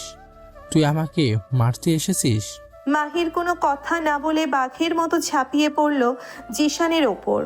মাহির জিশানের কলার ধরে সজোরে একটা ঘুষি বসিয়ে দিল জিশানের মুখে। জিশান ছিটকে গিয়ে ফ্লোরে পড়ল। জিশানের মুখ দিয়ে রক্ত বের হতে লাগলো। তুই আমার ইয়ানাকে চরিত্রহীন বলেছিস, তুই আমার চাচার সাথে মিলে আমার স্ত্রীর সম্মান নষ্ট করেছিস। আজ আমি তোকে জ্যান্ত পুঁতে ফেলবো, কুত্তার বাচ্চা। মাহির জিশানের বুকের ওপর বসে এলো পাথারে ঘুষি মারতে লাগলো। জিশান ব্যথায় কুকড়ে গিয়ে চিৎকার করতে লাগলো। মাহির ভাই, আমাকে ছেড়ে দে, আমাকে মারিস না। আমি সব সত্যি বলে দেব। তোর চাচাই আমাকে টাকা দিয়েছিল এই নাটক করার জন্য। আমি সব জানি, শুয়োরের বাচ্চা। তুই ওই ফেক ছবিগুলো কিভাবে বানিয়েছিস সব বল। ঠিক এমন সময় সায়েম আর ইন্সপেক্টর তারেক রুমে ঢুকলো। তারেক এসে মাহিরকে টেনে তুলল। শান্ত হও মাহির, ওকে মেরে ফেললে তো আমরা প্রমাণ পাবো না। জিশান, তুই মুখ খোল, না হলে আমি তোকে রিমান্ডে নিয়ে এমন পেটাবো যে তোর বাপ মনে পড়ে যাবে। স্যার, আমাকে বাঁচান। আরমান চৌধুরী আমাকে 10 লাখ টাকা দিয়েছিল ইয়ানাকে ফাঁসানোর জন্য। ওই ছবিগুলো সব আর্টিফিশিয়াল ইন্টেলিজেন্স দিয়ে এডিট করা, আর চ্যাটিংয়ের স্ক্রিনশটগুলো ইয়ানার নাম সেভ করে অন্য নাম্বার থেকে পাঠানো। আমার ফোনে সব প্রমাণ আছে স্যার। জিশান কাঁপতে কাঁপতে তার ফোনটা তারেকের হাতে দিল। তারেক ফোনটা চেক করে মাহিরের দিকে তাকালো। মাহির, তুমি ঠিকই সন্দেহ করেছিলে, তোমার চাচাই আসল মাস্টার মাইন্ড। আর শোনো, তুমি আমাকে যে পুরনো অ্যাক্সিডেন্টের ফাইলটা চেক করতে বলেছিলে, আমি সেটা চেক করেছি। ওই অ্যাক্সিডেন্ট সাধারণ ছিল না, গাড়ির ব্রেক ইচ্ছাকৃতভাবে কাটা হয়েছিল। আর যে মেকানিক ওই কাজ করেছিল সে স্বীকার করেছে আরমান চৌধুরী তাকে টাকা দিয়েছিল। ইন্সপেক্টরের কথা শুনে সাইম চমকে গেল। মাহির ফ্লোরে বসে পড়ল। মাহিরের চোখ দিয়ে কোনো পানি পড়ছে না, শুধু এক ভয়ঙ্কর শূন্যতা আর ঘৃণা কাজ করছে। মাহির, তুই ঠিক আছিস ভাই? তোর চাচা এত বড় শয়তান? আমার কোনো চাচা নাই সায়েম। ওই মানুষটা আমার বাবা মায়ের খুনি। ওই মানুষটা আমার ইয়ানার সম্মান নষ্ট করেছে। আমি ওকে ছাড়বো না। আমি আজই ওকে পুলিশের হাতে তুলে দিব। কাল সকালে আমরা চৌধুরী ভিলায় যাব মাহির। জিশানকে নিয়ে আমরা হাতে নাতে আরমান চৌধুরীকে ধরবো। তুমি আজ রাতটাই নিজেকে সামলাও। তারেক জিশানকে হাতকড়া পরিয়ে নিয়ে গেল। মাহির ফ্লোরে বসে 2 হাত দিয়ে নিচের মুখ ঢেকে ফেলল। মাহিরের চোখের সামনে শুধু ইয়ানার সেই অশ্রুসিক্ত মুখটা ভাসছে। ইয়ানা তাকে বলেছিল যে স্বামী বিপদে ঢাল হতে পারে না, তার সাথে সংসার করা যায় না। মাহির ডুকরে কেঁদে উঠল। আমি অনেক বড় অপরাধী ইয়ানা। আমি আপনার ভালোবাসার অপমান করেছি। আমি কাল সকালেই আপনার সব সম্মান ফিরিয়ে দিব। কিন্তু আমি কি করে আপনার সামনে দাঁড়াবো ইয়ানা? আমি যে ওই খুনির রক্ত। মাহির পাগলের মতো কাঁদতে লাগলো। রাতের অন্ধকার কেটে গিয়ে ভোরের আলো ফুটতে শুরু করেছে। এই আলো মাহিরের জীবনে একটা ভয়ঙ্কর সত্য উন্মোচন করেছে, কিন্তু এই সত্য মাহিরকে কতটা পুড়িয়ে ছাই করবে তা শুধু সময়ই বলতে পারবে। সকালে রোদ চৌধুরীর ভিলার উপর পড়লেও বাড়ির ভেতরের পরিবেশ আজ থমথমে। ড্রয়িং রুমে আরমান চৌধুরী আয়েশ করে চা খাচ্ছে। তার চোখে মুখে এক অদ্ভুত শয়তানি হাসি। ফরিদা বেগম আর ফাহাদ সোফায় বসে আছে মন খারাপ করে। হঠাৎ ড্রয়িং রুমের বিশাল দরজা সজোরে খুলে গেল। আরমান চৌধুরী চমকে দরজার দিকে তাকালো। কি ব্যাপার, এত সকালে দরজা এভাবে কে খুললো? আরমান চৌধুরীর কথা শেষ হতে না হতেই মাহির ভেতরে প্রবেশ করলো। মাহিরের চোখ দুটো জবা ফুলের মতো লাল। মাহিরের ঠিক পেছনেই ইন্সপেক্টর তারেক জিশানের কলার ধরে ভেতরে নিয়ে আসলো। জিশানের মুখ ভর্তি রক্ত আর কালশিটে দাগ। ফরিদা বেগম আর ফাহাদ চমকে উঠে দাঁড়ালো। মাহির, তুই কোথায় ছিলি সারা রাত বাবা? আর এই জিসানের এই অবস্থা কে করেছে? পুলিশ কেন আমাদের বাড়িতে? তারেক সাহেব, আপনারা আমার বাড়িতে কি করছেন? আর জিসানকে এভাবে মেরেছেন কেন? মাহির, তুই পুলিশ নিয়ে এসেছিস কেন বাবা? বাবা, আমাকে বাবা বলে ডাকবেন না আপনি। আপনার ওই নোংরা মুখে আমাকে বাবা ডাকার কোনো অধিকার আপনার নাই। আপনি একটা খুনি, আপনি একটা বেঈমান। মাহিরের মুখে এমন কথা শুনে ফরিদা বেগম আর ফাহাদ স্তব্ধ হয়ে গেল। আরমান চৌধুরীর চায়ের কাপ হাত থেকে ফ্লোরে পড়ে ভেঙে গেল। আরমান চৌধুরী কাঁপা কাঁপা গলায় বলল, মাহির, তুই এসব কি বলছিস? আমি তো চাচা, আমি তোকে নিজের ছেলের মতো বড় করেছি, তুই আমাকে খুন করেছিস? চুপ, একদম চুপ থাকবেন আপনি। আপনার ওই মিথ্যে ভালোবাসার অভিনয় আমি আজ শেষ করে দিব। জিসান, বল, সবার সামনে বল, কাল তুই কিসের নাটক করেছিলি? আমাকে মাফ করে দেন চৌধুরী সাহেব। মাহির ভাই আমাকে মেরে সব বের করে নিয়েছে। আমি পুলিশের কাছে সব স্বীকার করেছি। ফরিদা আন্টি, কাল ইয়ানার নামে আমি যত প্রমাণ দিয়েছিলাম সব ভুয়া ছিল। ওই ছবিগুলো এডিট করা ছিল। আর এই আরমান চৌধুরী আমাকে 10 লাখ টাকা দিয়েছিল ইয়ানাকে ফাঁসানোর জন্য। হোয়াট? বাবা, জিসান এসব কি বলছে? আপনি ছোট বউয়ের নামে এত বড় মিথ্যে অপবাদ দিয়েছেন। আপনি নিজে দাঁড়িয়ে থেকে ওকে এই বাড়ি থেকে বের করে দিয়েছেন। কেন করলেন আপনি এমন? ফাহাদ, তুই ওর কথা বিশ্বাস করেছিস? ও তো একটাই ক্রিমিনাল। পুলিশ ওকে ভয় দেখিয়ে আমার নামে এইসব বলছে। আর কেন ইয়ানার ক্ষতি চাইতে যাব? চৌধুরী সাহেব, আপনার অভিনয় এবার বন্ধ করুন। জিশানের ফোনে আপনার কল রেকর্ড আর মেসেজ সব আমরা পেয়েছি। আপনি টাকা দেওয়ার সময় জিশান ভিডিও করে রেখেছিল। আপনার বাঁচার আর কোনো উপায় নেই। ইন্সপেক্টর তারেকের কথা শুনে ফরিদা বেগম ফ্লোরে বসে পড়লেন। ফরিদা বেগম নিজের মাথায় হাত দিয়ে হাউমাউ করে কাঁদতে লাগলেন। মাহির আরমান চৌধুরীর খুব কাছে গিয়ে দাঁড়ালো। মাহিরের চোখের পানি আর বাঁধ মানল না। আপনি শুধু আমার ইয়ানাকে ফাঁসিয়ে দেন নাই আরমান সাহেব, আপনি আমার জীবনটা ধ্বংস করে দিয়েছেন। আপনি আমার বাবা মাকে খুন করেছেন। মাহির, তুই এসব কি বলছিস বাবা? তোর বাবা মা তো অ্যাক্সিডেন্টে মারা গেছে। তোর চাচা কিভাবে খুন করবে? না চাচি, আমার বাবা মা অ্যাক্সিডেন্টে মারা যায় নাই। এই পাষণ্ড মানুষটা সম্পত্তির লোভে গাড়ির ব্রেক ফেল করিয়ে আমার বাবা মাকে খুন করেছে। ইন্সপেক্টর তারেক ভাই ওই মেকানিককেও ধরে ফেলেছে। ওই মেকানিক সব স্বীকার করেছে। ফরিদা বেগম আর ফাহাদের পায়ের নিচ থেকে যেন মাটি সরে গেল। ফাহাদ দৌড়ে গিয়ে আরমান চৌধুরীর কলার চেপে ধরল। ফাহাদের চোখে আগুন জ্বলছে। আপনি এত বড় জানোয়ার! সম্পত্তির লোভে আপনি নিজের ভাইকে খুন করেছেন, আর মায়েরকে এতিম করে এত বছর ধরে আমাদের সামনে ভালো সাজার নাটক করছেন। আমি আপনার মতো খুনিকে বাবা বলতে ঘৃণা করি। আজ থেকে আপনার সাথে আমার কোনো সম্পর্ক নাই। হ্যাঁ, আমি খুন করেছি। কি করবি তোরা? আমার ভাইয়ের এত বড় সম্পত্তি আমি কোনো এই পিচ্ছি ছেলেকে দেব? আমি আমার ফ্যামিলির জন্য সব করেছি। আর এই ইয়ানা মেয়েটা খুব চালাক ছিল। ও মাহিরকে বুদ্ধি দিয়ে সম্পত্তি নিয়ে নিত, তাই আমি ওকে সরিয়ে দিয়েছি। ফ্যামিলির জন্য? আপনি ফ্যামিলির জন্য খুন করেছেন? আপনি তো একটা সাইকোপ্যাথ। আপনি আমার ভগবান ছিলেন। আপনার চোখের পানির জন্য আমি আমার ভালোবাসাকে বিশ্বাস করি নাই। আমি আমার ইয়ানার হাতটা সবার সামনে ছেড়ে দিয়েছি। আপনি আমাকে ইয়ানার চোখে অপরাধী বানিয়ে দিয়েছেন। আমি আপনাকে নিজের হাতে খুন করে ফেলতাম, কিন্তু আমি আমার ইয়ানার কাছে কথা দিয়েছি আমি খুনি হব না।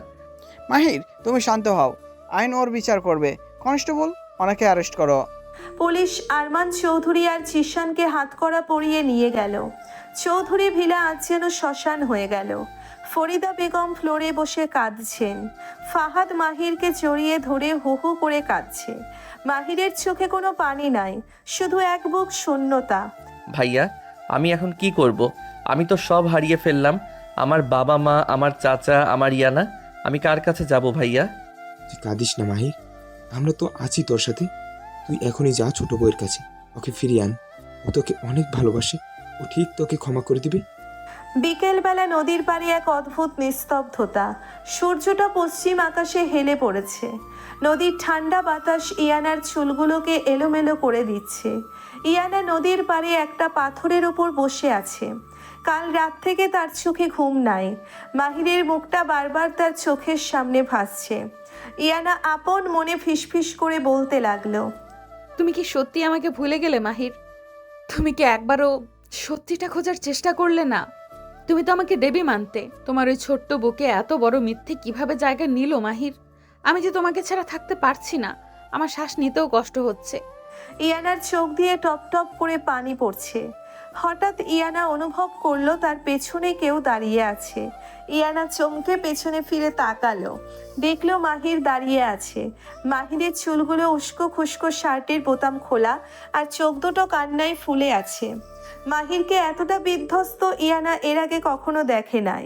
ইয়ানা এক মুহূর্তের জন্য নিজের সব অভিমান ভুলে মাহিরের দিকে এগিয়ে যেতে চাইল, কিন্তু পরক্ষণেই নিজেকে সামলে নিল। ইয়ানা মুখ ঘুরিয়ে নিল। তুমি এখানে কেন এসেছো মাহির? আমি তো তোমাকে বলেছিলাম আমার সম্মান ফিরিয়ে না দেওয়া পর্যন্ত আমার সামনে আসবে না। তুমি কি তোমার চাচার নতুন কোনো প্রমাণ নিয়ে এসেছো আমাকে অপমান করার জন্য? মাহির কোনো কথা না বলে ধীর পায়ে ইয়ানার সামনে গিয়ে দাঁড়ালো। মাহিরের হাঁটু দুটো কাঁপছে। মাহির হঠাৎ করে ইয়ানার পায়ের কাছে হাঁটু গেড়ে বসে পড়ল। ইয়ানা চমকে পিছিয়ে যেতে চাইল। মাহির ইয়ানার দুই হাঁটু শক্ত করে জড়িয়ে ধরে হাউমাউ করে কেঁদে উঠল। আমাকে ক্ষমা করে দিন ইয়ানা। আমাকে আপনি যা খুশি শাস্তি দিন, কিন্তু আমাকে আপনার থেকে দূরে সরিয়ে দিবেন না। আমি যে মরে যাব ইয়ানা, আমি সব সত্যি জেনে গেছি। জিসান আর আমার চাচাই আপনাকে ফাঁসিয়েছিল। পুলিশ তাদের ধরে নিয়ে গেছে। আপনার সম্মান আজ সবার উপরে ইয়ানা। তুমি সত্যি বলছো মাহির? তুমি প্রমাণ করেছো যে আমি নির্দোষ? হ্যাঁ ইয়ানা, কিন্তু আমি একটা ভয়ঙ্কর সত্যের নিচে চাপা পড়ে গেছি। আমার চাচা শুধু আপনাকে ফাঁসান নাই, তিনি আমার বাবা মায়ের খুনি। তিনি সম্পত্তির লোভে আমার বাবা মাকে খুন করেছিলেন। ইয়ানা স্তব্ধ হয়ে গেল। ইয়ানার বুকের ভেতরটা কেঁপে উঠল। 17 বছরের একটা ছেলে, যার বাবা মা নাই, যাকে তার খুনি চাচাই এত বছর ধরে বড় করেছে, সেই সত্যিটা জানার পর এই ছেলেটার মনের ওপর দিয়ে কি ঝড় বয়ে যাচ্ছে তা ইয়ানা অনুভব করতে পারল। ইয়ানার সব অভিমান এক নিমেষে গলে জল হয়ে গেল। ইয়ানা ফ্লোরে বসে মাহিরের মুখটা নিজের 2 হাত দিয়ে তুলে ধরল। মাহির, আমার দিকে তাকাও। তুমি এত বড় কষ্ট বুকে নিয়ে আমার কাছে ক্ষমা চাইতে এসেছো। তুমি তো কোনো অন্যায় করো নাই মাহির।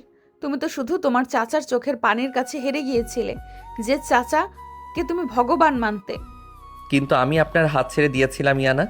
যে হাত আমি সারা জীবন ধরে রাখার কথা দিয়েছিলাম, সেই হাত আমি বিপদের সময় ছেড়ে দিয়েছি। আমি আপনার স্বামী হওয়ার যোগ্য না ইয়ানা। আমি অনেক বড় অপরাধী। আপনি আমাকে লাথি মেরে সরিয়ে দিন। চুপ, একদম চুপ। তুমি আর একটা কথাও বলবে না। ইয়ানা মাহিরকে শক্ত করে নিজের বুকের সাথে জড়িয়ে ধরল। ইয়ানা মাহিরের চুলে আঙ্গুল ডুবিয়ে দিয়ে ফুপিয়ে ফুপিয়ে কাঁদতে লাগলো। মাহির ইয়ানার বুকে মুখ গুজে বাচ্চাদের মতো কাঁদতে লাগলো।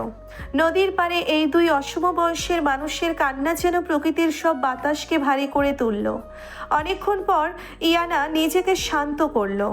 ইয়ানা মাহিরকে নিজের বুক থেকে একটু সরিয়ে মাহিরের চোখের দিকে তাকালো। তুমি 17 বছরের একটা ছেলে হতে পারো মাহির, কিন্তু তুমি তোমার ভালোবাসায় পৃথিবীর সবচেয়ে পরিণত পুরুষ। তুমি আমার সম্মান ফিরিয়ে আনতে নিজের ভগবান তুল্য চাচাকে পুলিশের হাতে তুলে দিয়েছো। তুমি আমার জন্য নিজের সবচেয়ে বড় কষ্টটাকে জয় করেছো। তুমি আমাকে যোগ্যতার কথা বলছো? আমি তো তোমার যোগ্য না মাহির। ইয়ানা, আপনি আমাকে ক্ষমা করেছেন। আপনি সত্যি আমাকে আর ভুল বুঝবেন না তো? আমি তোমায় কোনোদিন ভুল বুঝি নাই মাহির। আমি শুধু অভিমান করেছিলাম। আমি চেয়েছিলাম আমার স্বামী যেন সমাজের সবার সামনে আমার ঢাল হয়ে দাঁড়ায়, আর তুমি সেটা করেছো। তুমি আজ থেকে আমার ছোট নও মাহির, তুমি আজ থেকে আমার একমাত্র আশ্রয়। মাহিরের চোখ দুটো খুশিতে চকচক করে উঠল।